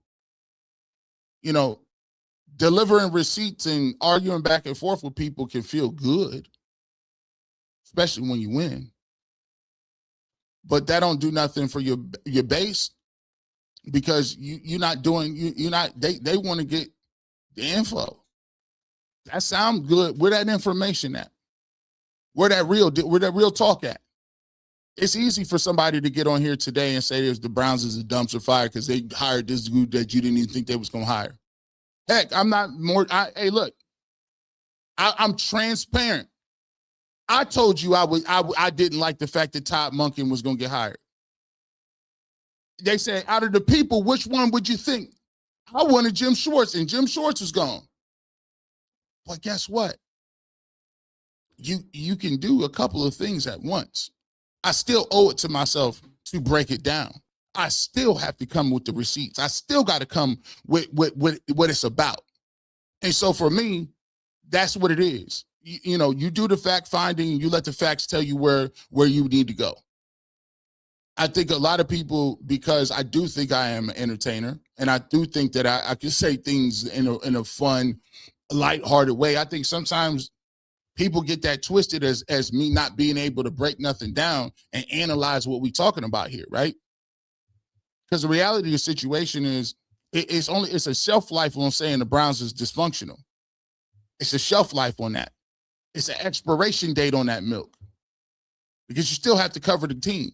You still got to talk about the transactions. You still have to give the people what they want to hear. These are Browns fans. They want you to tell them about their team. And yes, that includes them being bad sometimes, but they also includes you doing something else and informing them about the team. So it's balanced. We told you, hey, we came alive in 25. We ain't going to miss in 26. And in 26, we don't really be arguing like that with folks. Anytime kid. So they fired Kevin and pissed off Jim for a 60-year-old first-time head coach, Todd Monken. LOL, Cleveland, very Cleveland-like. Hey, we're yet to be seen. I always say this. Take it from a guy who's been in some relationships in the past. You never stay in a bad relationship because you're too insecure that you may not find somebody that's an immediate upgrade. Let me repeat that. You don't stay in a toxic relationship because you feel like your upgrade readily is not apparent around you. No, what you do is you say, well, if I got to be by myself, I'm going to do that. Because what I've made the assessment is that the assessment is here and now, this ain't going to work. And I need to separate myself from that because this is toxic. If the Cleveland Browns feel like Kevin Stefanski is not the guy for the job, the uncomfortable nature of trying to go out and find another head coach should not deter you from making the right decision about your organization. That just called you got to be mature about it and have some patience. And then you have to have some more patience because you don't want to run the next girl off or guy off because you want them to prove that they aren't your ex. You need to prove to us that you're better than Kevin Stefanski in 5 minutes. Come on, guys. It don't work that way. It just don't. Just like, you know, Ms. Bell, change is inevitable. They needed an offensive coach. Defense is good with or without Schwartz. The Ravens wanted Shedeur Sanders. I'm excited for what's coming. Hey, it's a new day. Seems to be a new day out here. But when you fire your coach, I think everybody understands that changes could come. Has anybody been in a corporate merger? I mean, they're much more swift than this. I mean, usually my brother calls it a pizza party. And you got that pizza party, they call you down here to get some slices of pizza. And then while you eating that pizza, they tell you all the department shutting down and all the cops and security and walk your stuff out in cardboard box to the front door. Hey, turn that key fob in too. Alex Robinson, we talked about this earlier. Monken play calling cost B More a Super Bowl appearance in 23, cost B More some games this season because he did run Henry. Is it really an upgrade? You said on UCSS he better get some players and coaches. Listen, he got to own that. Like, I thought he had a terrible game plan too, especially when he could have been running the ball. He got to answer for that. And trust me, if you're a play caller, that's going to happen sometimes. And trust me, I'm going to be first one being like, what was you talking about, bro? You should have been doing X, Y, and Z. So two things can be true at the same time. I didn't like his performance when it came to the playoffs. He was airing the ball out with Lamar Jackson a lot. But hey, he did throw for 41 touchdowns, so he might think I was rolling with who got me here. Nancy M745, wasn't there a report that Jim's second interview, they asked Jim if he was willing to work with someone else's as a head coach and everybody was offended? I didn't run across that. I didn't see that. But man, I feel like they could have did a better job, Nancy, at talking to him beforehand. Like, it seemed like he got caught blindsided. It felt like he was getting ready to be the next coach of the Browns, and then all of a sudden he just saw this on Twitter. Got him up out of here. So, I wish they would have. Now, we don't know the whole story. Hopefully we might get that story a little bit, but from some of the tweets that was coming out, Jim Schwartz looked like he was blindsided. It looks like Schwartz found out about not getting the job while checking the weather forecast. Nasty work. Yeah, he's kind of hot, bro. Say it ain't so. Say it ain't so. DK Harv 01. They'll be fine without Jim Schwartz. Good hire. He's like, hey, they'll be all right. Moving right along. Desmond Johnson. You got a coach now that can hire his own staff. That's another thing. A lot of people was upset that whoever the coach was didn't have an opportunity to put his own staff together because they was keeping Jim Schwartz. So a lot of them same people was mad today that Jim Schwartz got let go and ain't here and it's a dumpster fire. But then you said it was a dumpster fire because the ownership insinuated that they wanted Jim Schwartz to stay regardless of who the head coach was. I mean, I guess you can't have it both ways, right, Desmond? Tessa, out with the old, in with the new, from dink to dunk to promising Hollywood-style air rating. This might get dangerous, and it may be good. You might be right.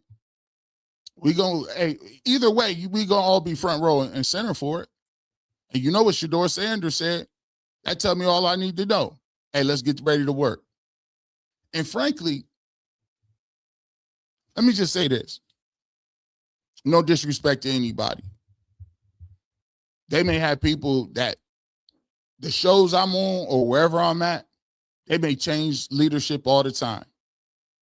But you know what G. Bush is attached to? Being unapologetically G. Bush. Anywhere I'm at, I'm going to bring the same energy level, whether I'm on your podcast, my podcast, WKYC, ESPN, Cleveland, 92.3 The Fan, wherever I'm at. If I'm in the store, I'm the same dude as I am on the internet. I'm always going to give my best foot forward.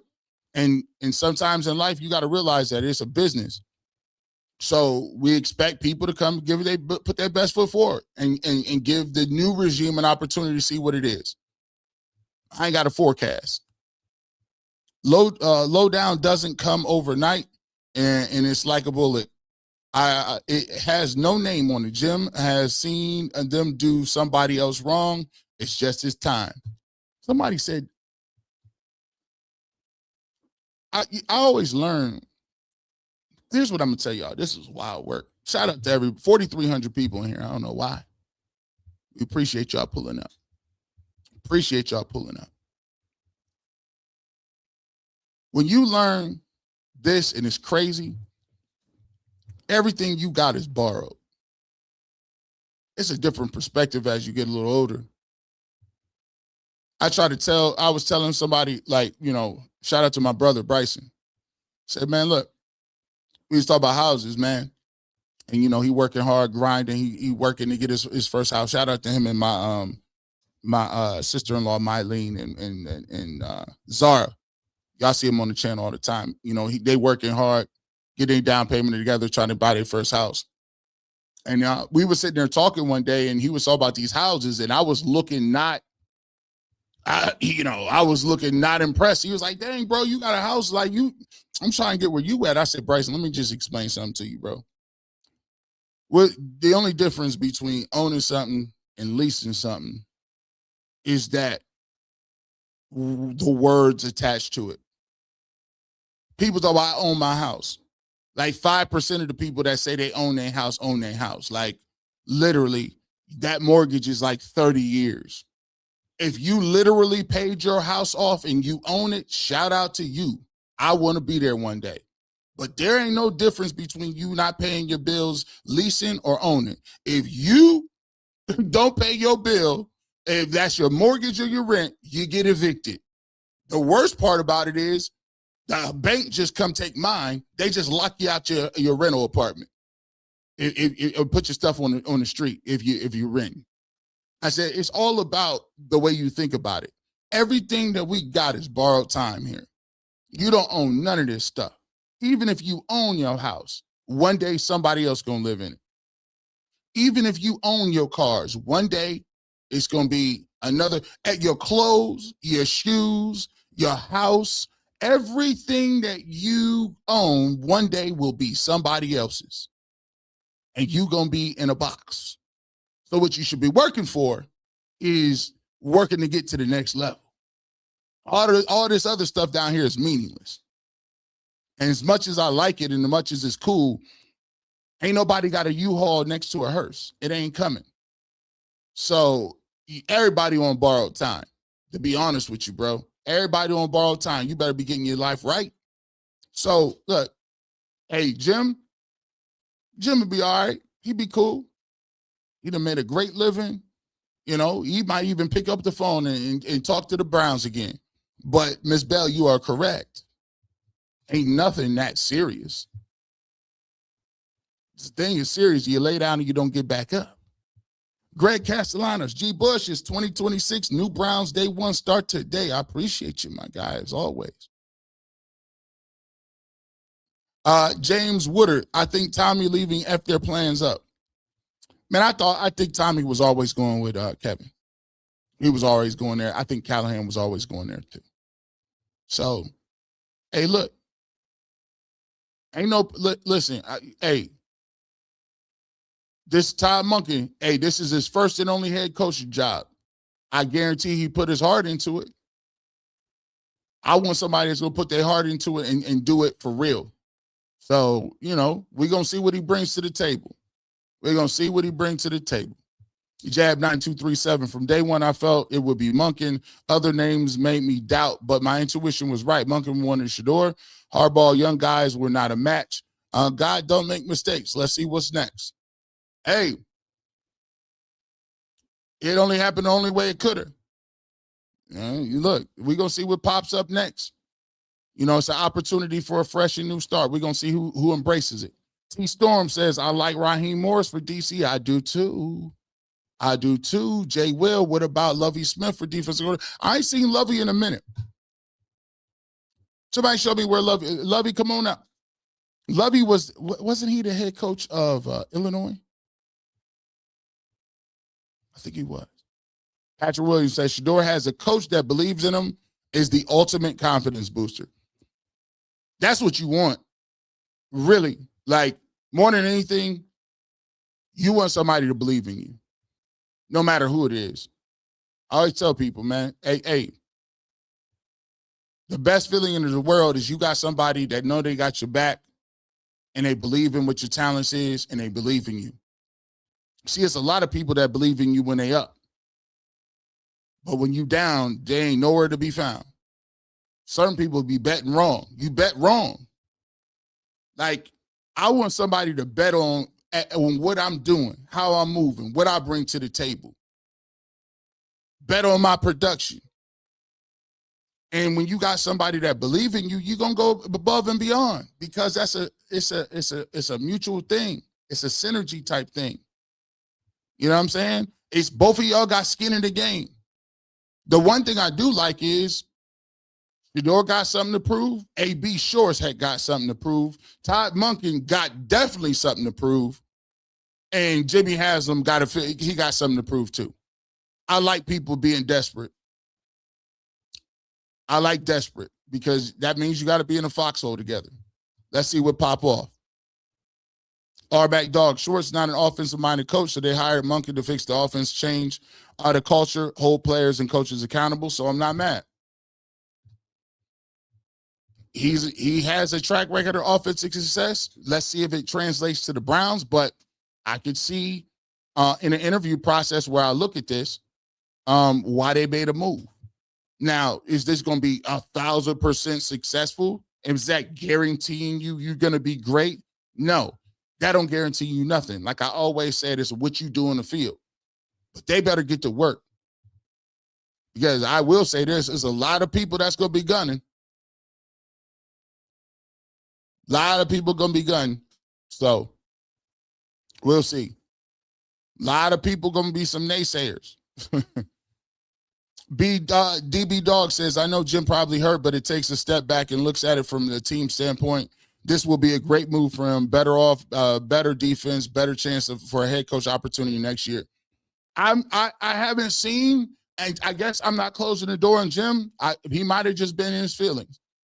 Andrew Berry has worked magic before. Remember, Myles Garrett said, I'll never play for this team ever again. He broke the sack record for the Browns. We'll see if Jim Schwartz, somebody talked to him or he figure it out. We'll see. I still think he's a good defensive coordinator. I still think it makes the best sense for the Browns, but, he got to do what's best for him. Powerful 8917, thank you so much for becoming a member. We appreciate you and welcome to the family. Lord of the Drip. Hey, at least we have someone to move forward with. I'm just so sad to see Bubba Ventrone go. Our special teams may never recover. Sarcasm is a devious thing. T Storm says, G. Bush, information is power. Thanks for bringing all the receipts on Monken. It moved the needle for me from a no to a neutral. Give it a chance. You know, I'm trying to be informed of what I'm watching, because if I'm gonna crush him, I need to know the background, right? I need to understand it, because when I come, I ain't gonna just be sitting up here talking about nothing I don't know. I need to do the work. I need to look at it a little. I need to figure this out.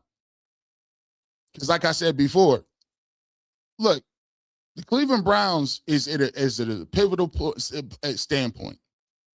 I'm asking for people. Hey, we need people that want to cover the Browns, not commentate on them. We listen. You can listen. I'm all for people saying the Browns do stuff bad. I'm all for it. Trust me, I done had whole years where I felt like I was doing that. But still, as we continue to develop and as the fan base and bases grow everywhere, like we have to deliver some sort of content where we can start to parse this stuff out and figure out what we're doing. Mark Hicks, 986, thank you so much for becoming a member. We appreciate you. Thank you for joining the family. Payne the Savage, get LeJounte from the Ravens for the low to rejoin 12. I'll take him. We need a punt returner too. For the low, we need one. Willis Giggers, invest in an O-line that can move you. I like that too. I need about 4 or 5. I need some linemen in free agency. Hey, Andrew, Project Stockpile is on the way. Get that checkbook out. We renegotiate, and we about to flip and figure out we can get some more Watson money off the books, like refinance that Watson contract. We need some more dollars. A big Larry, I'm looking for the Browns to be the Patriots of 2026. That's what I'm looking for. Like, I'm seeing all these teams turn around in 1 year. Why I got to keep watching other teams turn it around? Why can't my team be one of them teams that's going to turn around and do something? Huh? Why not? We just need the right mix and has to dial in. Lord of the Drip, G. Bush, I always appreciate your preparation. I don't know if you did homework when you were in school, but you doing it now. Hey, listen, Lord of the Drip, you might know me. I used to get in trouble all the time. I used to get B's. Like, I get B's in these advanced classes. I'm like, oh, so a B is really an A. And I used to get in trouble all the time. All the time I used to get in trouble because my mom would be like, oh, no, you got to be on. I said, how am I on punishment? And I got to be in an advanced placement class. And she was like, you know why? Because all you do is brush your hair and put clothes on and run around here in these streets, in these schools, laughing at these little girls. And I ain't seen you bring a book home yet. We would not even know. We wouldn't know if you even was in school if we didn't see a report card. So that means you can get B's and sometimes C's that equals B's in a 5-point class. And you don't bring no homework home? Nah, bro, you out of here. I think I was the only dude that was put on punishment for B's. There's like, because what could you do if you was actually putting the time, energy, and effort into it? And then I came around and then I realized, yeah, she probably was right. I ain't gonna lie, she probably was right. I could have probably got straight A's, but I could have did better. But I wasn't really interested in that. I want these fits. I want fits, and I'm looking around here trying to do other stuff, bro. But what I learned was, in my life, in my career, I learned that your drive and the way you come at stuff, that's the only way sometimes it's going to put you on. Because if I didn't have no work ethic, I'd have been done with this years ago. Can you imagine? I was putting the same level of intensity into these research, and I didn't have 4,281 people watching me. There was times where the only people who was watching me was my girlfriend in the Philippines and my aunts.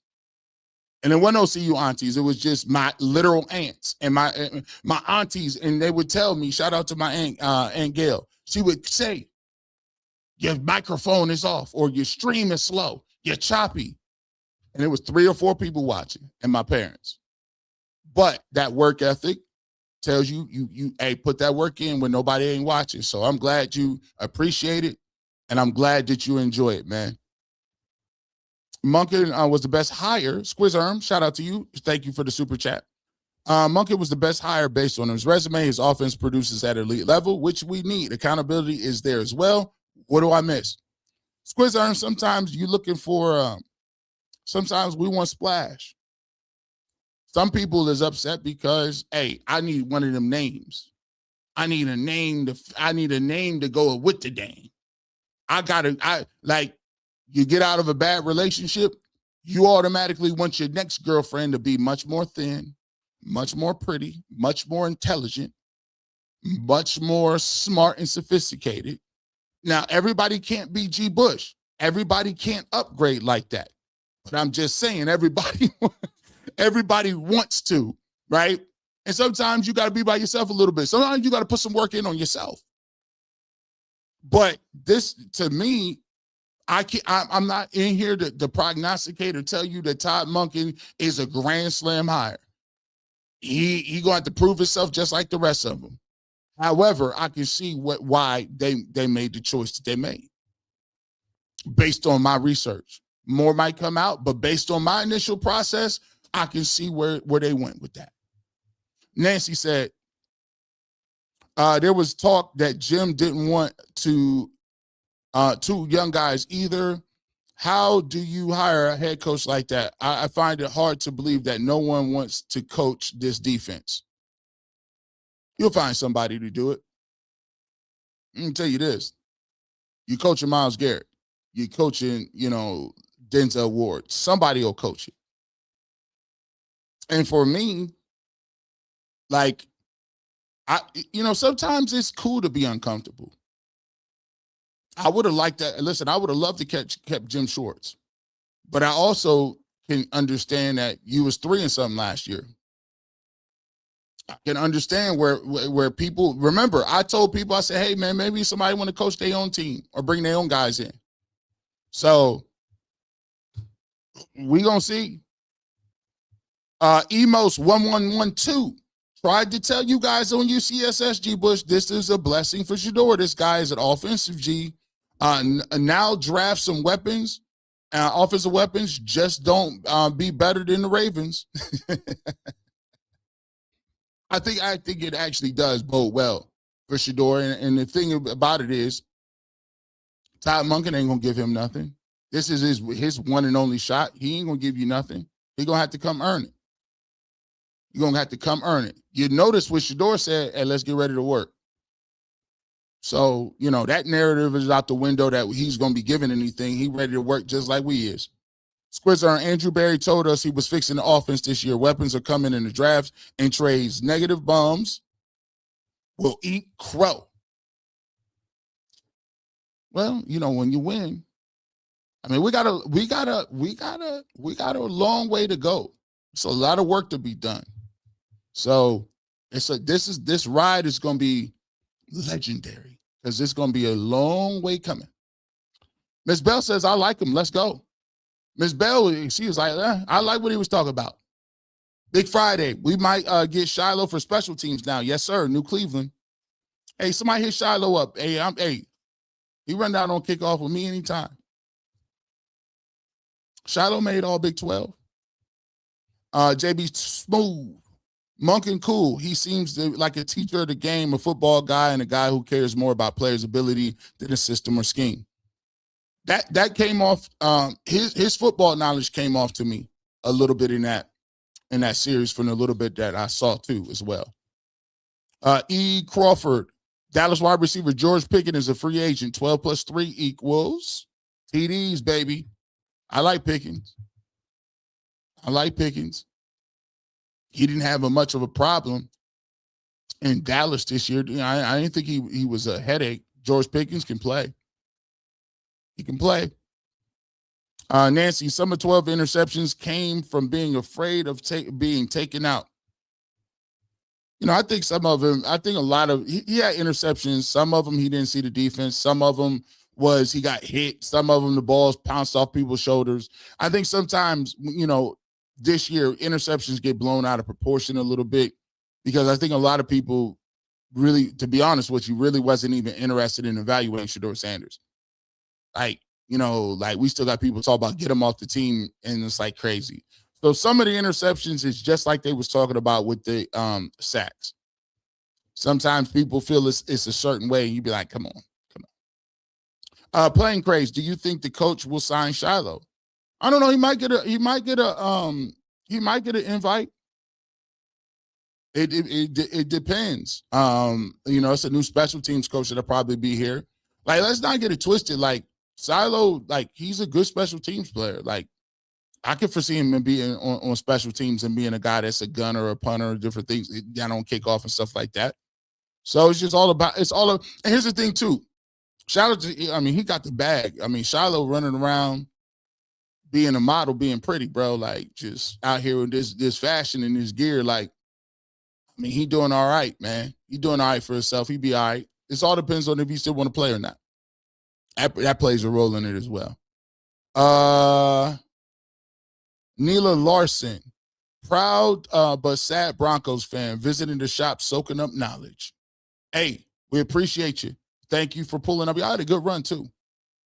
Y'all had a good run. That Bo Nix injury was a freak accident. I know y'all had to be sick. Y'all had to be sick. Because I was like, come on, bro. Y'all won that game, and then your quarterback's out for the year because of that. That's crazy. I much appreciate your effort as a journalist. Ty the Scribe. Now, I don't call myself a journalist. I'm an opinion guy. But I try to bring some factual information to the table. My colleagues will cringe a little bit. G. Bush can never be a journalist. I'm not by trade, but I appreciate what you were saying, though. R-Mac Dog, try listening to people that aren't Browns fans, trash our team. Why don't Justin, Adam, McNuggets, and Jason go get another job and trash their teams? I think sometimes, man, I always tell people like this. I don't even really, I'm in 2026, I don't even really say people's names no more. I don't even really say nobody's names no more about nothing. You know why? I can only tell you what I'm doing and what I'm saying.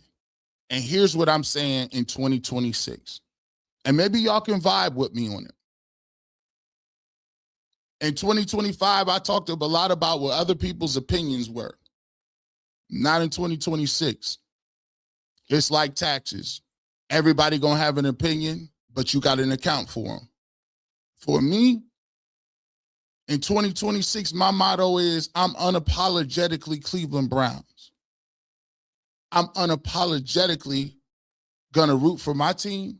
I'm gonna unapologetically speak existence and winning into them. And what I am gonna do is I'm going to put the Brown. I only root for one team. Who got the most? Let me ask y'all a question. You know how many thousands of dollars of gear that I put? I mean, my wife is rolling her eyes right now. Do you know how many thousands of dollars of fly Cleveland Browns? I still ain't seen nobody with this hat. Where do you get the Browns gray joint? You know how much money I spend in just Cleveland Browns gear? Guardians gear, Cavs gear, Lake Erie Captains. Like I got all of them. I got all the jerseys. There's no jersey that I don't got that's not Cleveland. And you know why I do that? Because I legitimately from here and I legitimately mess with the team. So there's no disrespect to anybody, but I just come across a little different because this is my team and I grew up here. No disrespect to nobody else. You know how people be like, oh, I'm America first. No, I'm Cleveland first. I don't root for no other teams. I don't got no other teams. I ain't trying to audition for no other teams. So in 2026, I'm talking to folks that's unapologetically Browns, unapologetically into the Cleveland Browns, and is fully subscribed to the Browns winning the Super Bowl before anybody. Maybe that's just me. But I just need a couple of cats that's just, like, I even got jewelry on. Listen, this is an off day. Bro, I woke up this way. I woke up with all this on. You know how much you got to, look, the watch is even on. You know how, who got an orange watch? I got multiple orange watches. So yeah, I'm a little different. This is why I be telling them there's a difference between you and no, like Clip said, no, I'm not you, rapper. I ain't up here just rapping and tapping, spitting and skitting. I live this. It is what it is. So we gonna talk to, I'm talking to the base. I'm strictly talking to the dudes that's mafia'd out. You see the Kool-Aid Mafia. Who got the big flag? I got a flag. Come on, man. You know it's D. Bush, man. You can't knock that. What you talking about, man? We deep over here. We about to get it done. Todd is already making moves. Warhop was Ravens offensive line coach. Their line has ranked 3rd in the ESPN pass block win and 7th in run block with win rate. Dr. Green, guys is making moves already. That's what I like to see. We ain't got no time for that. And let's keep it pushing. We ain't got no time for that. Let's keep it moving. I want to see who else we bring into the squad. Alexander Gallant. Monken has levels of ideas, success, and experience. He's been doing it a lot. Miss McCoy, thank you so much for becoming a member. We appreciate you and welcome to the family. JB Spoov, Monken might got a crazy black book that connects, might be crazy. What if he got Youngin from college with the crazy mind come up and be the OC? I'm all for, listen, bro. Look, bro. I'm with the smoke. I'm ready for. Listen, the new Cleveland. I told y'all what I'm about. I'm about that. Harry, Mr. Excitement, GB. From a non-football person, I learned so much from your show. Love it. Thank you. That's what it's worth, right there. That's what it's worth. If I get one person to say that, this was worth it. Just one person to say, you know what, I learned something today. I didn't even expect to come in here and hear nothing. I expected it. That right there is worth it. If I had one person, that just said that that's what I do this for. So people like, dang, that boy G. Bush, man, he had another one. I didn't even know what he was going to come with today. I appreciate it. Get Carnell and bring Njoku back. Stat. Alex Robinson, thank you so much. Hey, listen, I'm on the Carnell take train. If you're a member, make sure you're pulling up tomorrow. We're talking about wide receivers and members only. By the way, if you want to become a member, this is a great opportunity. Let me just tell you about this and something new that we got going on. We got the members only hotline. We will put that chat up there. If you join, you get the access to the hotline. You can call the hotline 24 hours a day, 7 days a week. We get the voicemail. You get those played directly right here on the Barbershop on Wednesdays and the Barbershop on Saturday mornings. Hear your voice. Everybody gets to it. As a matter of fact, the question is already going to be out here right now for all my VIP members. Click the link. Let's get to it. The question for Saturday is, what is your initial thoughts about Todd Monken's offense? Y'all got some homework to do. I want you guys to go out, check YouTube, check some of the stuff about Todd Monken. I want y'all to come back to me and tell me what you think about his offense and how this is going to translate to the Cleveland Browns.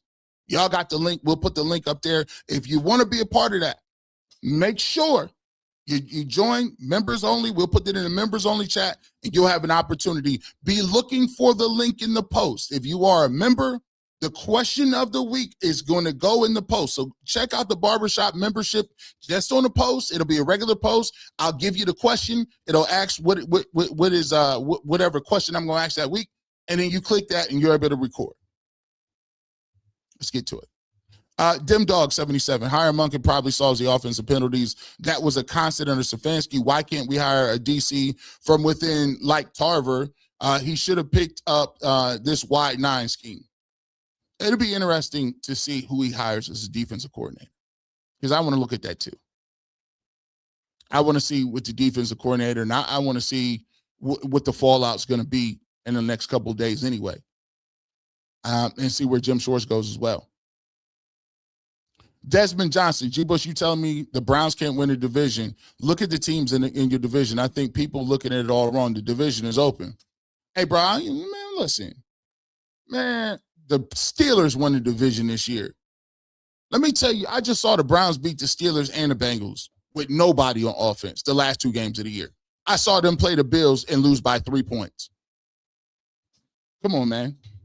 With no run game, no line, no competent nothing. Come on now. That's the way you're supposed to think. But then again, a lot of people, if you're crazy if you think the Browns, bro, it's a team that go from worst to first every single year. Why can't it be you?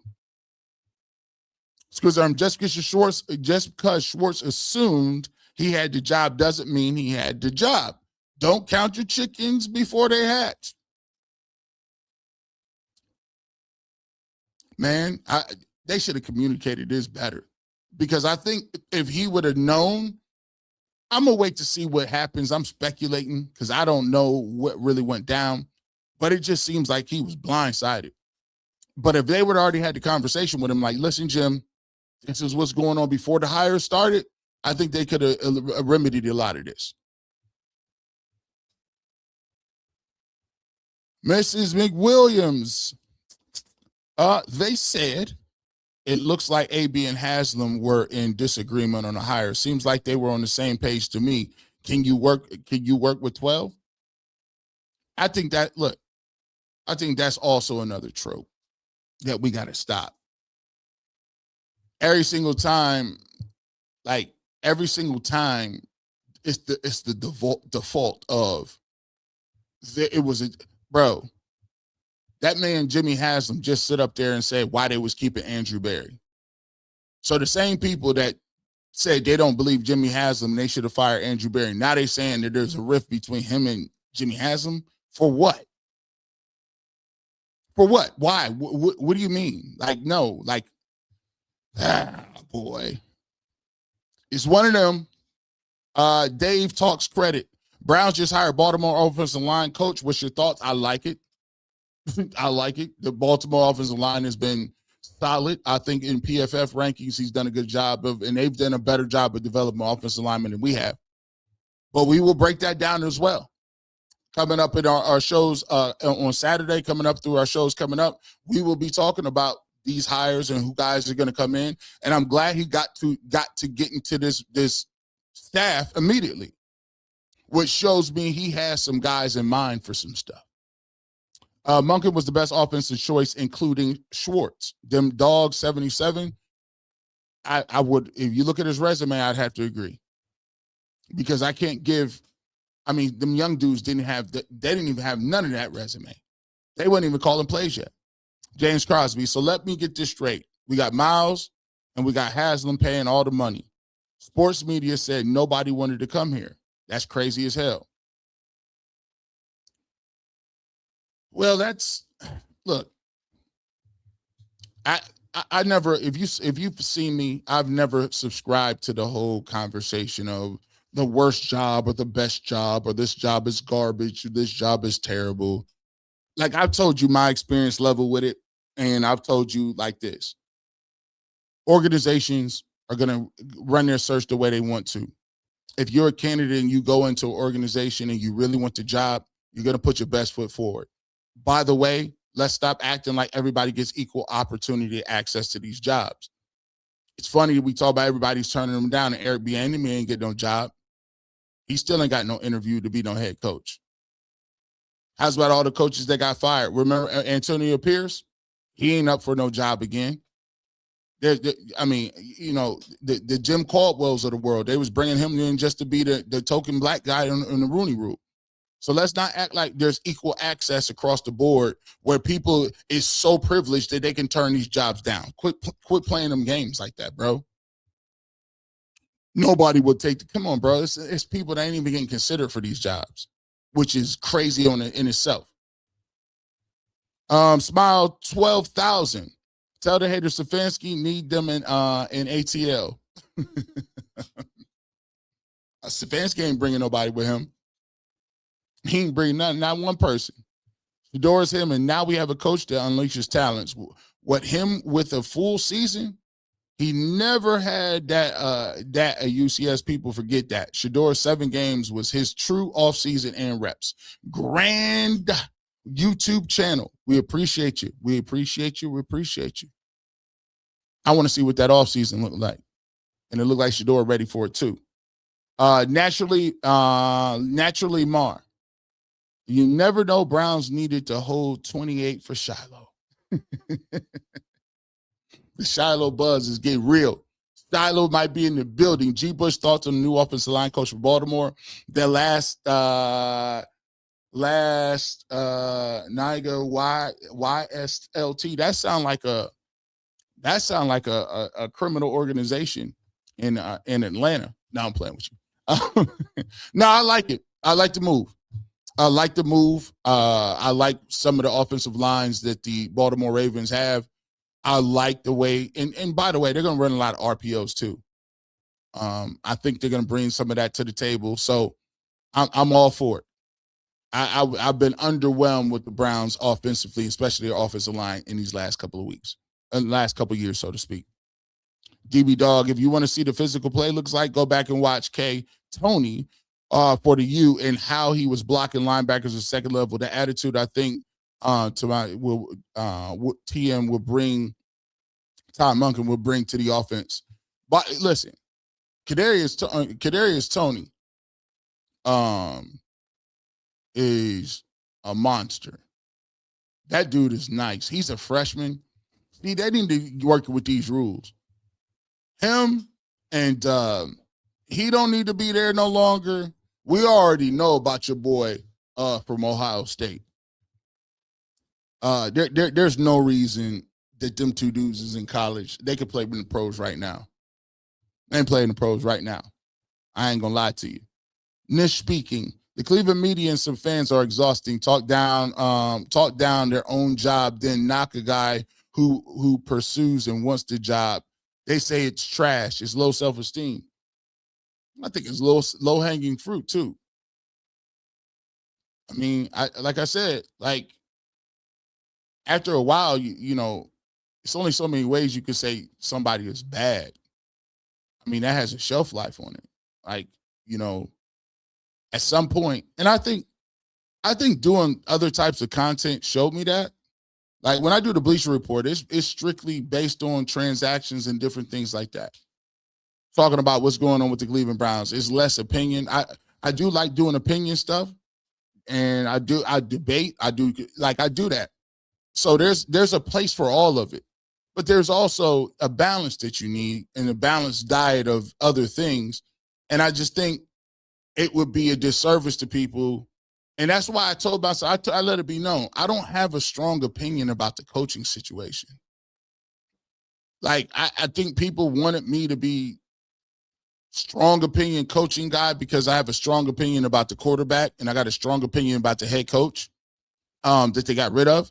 But I came into this process and I said, I don't have a very strong opinion. Like, you know, whatever they're going to do and whatever they're going to get done, I got to be able to, you know, break it down. But whoever they bring in, I got to give them an opportunity to get their program out. So I think a lot of people is just like, oh my gosh, G. Bush, is he being level-headed today? This is crazy. You're never level-headed. And I'm like, well, I told you I didn't have a strong opinion about who they're going to bring in as a coach because you don't know what they're looking for. You don't understand. My job is to decode it and figure out why they like certain people. E. Crawford, Bruce Lee once said, don't speak negatively. Negative energy can affect your entire body. Cleveland fans, stop speaking negatively about your team. Life and death is in the power of the tongue. You have what you say. You have what you say. And it does take people and then people they're delusional. Bro, when you play sports, you better be delusional. There's no way that you can play a sport this difficult and this hard to play on your body, your time, your energy. It's taxing and it's very difficult to succeed at. You better be delusional. And I want everybody to be delusional, because if you don't believe that you can win, what are we here for? Trev Will, as a former Miami fan from PA this year, I'm in free agency and really considering becoming a Browns fan. Is it still a Browns fan? Is it still on the table? Hey, listen, the bandwagon is always open. Over in the barbershop, we got people that root for Steelers, Browns, Packers, Dolphins, Raiders, people in South America, Europe. Listen, if you're a football fan and you're a truth speaker and you want to come at the game and look at the game from different, the bandwagon is always open. Even the people, I always tell them, even the people, there's going to be some people that say, you know what, G. Bush, I didn't even think Shedeur Sanders was going to be good. Matter of fact, I wouldn't even see an eye to eye with him. When he get good, I'm going to say, hey, bro, hey, we all make mistakes sometimes. You want to get on the board? Get on the train. Come on over. But you can't be hating though. You got to leave the hate outside, right? But hey, Trev Will, come on aboard, bro. We need all the help we can get changing minds. We changing minds one viewer at a time. This the new Cleveland. It's the new Browns. We got a whole movement going. It don't matter what you look like, what color you are, how much money you got. All you got to do is be willing to be 10 toes down and want to see some things move and change. Stand rocked in the cradles of the deep. The only thing worse than being blind is having sight but no vision. Helen Keller. Woo. Y'all Google Helen Keller. Anytime you think you can't do something, just go watch Helen Keller's story. You ain't got no excuses at all. Doggy Bone, Baltimore line coach and Monken. I knew we was locked in for pushing for Tyler Linderbaum, Ravens center, best center in free agency. I'm willing to go get him. I've said his name earlier. Let's get it done. Let's get it done. Grand YouTube channel 6389. My dad, G. Bush. That wonder tonic had me on my last post, but Shedeur is a franchise quarterback, period. He will show it this year after having a true offseason. Support from the coaching staff. Look to the east. 12 is coming. Wrist up, my good sir. And it just shows you how good New Cleveland is. The movement is there. 4,250 people. We've been here for 2 hours. But we're going to continue to keep rocking, man. For all my members, we'll catch you tomorrow. Me and Tyvus will be on Talk About Receivers. For all those that are new members, we expect to see you. Thank you so much. We appreciate you. And be looking out for the chat of the day. We got one more. Did you hear, hey, Miss Bell, did you hear Kevin Stefanski say he's a maniac about player development? Liar, liar, pants on fire. And that is how you end the stream. With that being said, you never know when G. Bush might show up, radio, television, internet, but if you want the fresh cut on sports, you know where to find me. I keep the Clippers with me. Shout out to the Kool-Aid Mafia. Shout out to the Barbershop. Shout out to the Cleveland Browns. Because even we be talking about them. We be mad sometimes. We may not agree, but it's always go Browns. Peace.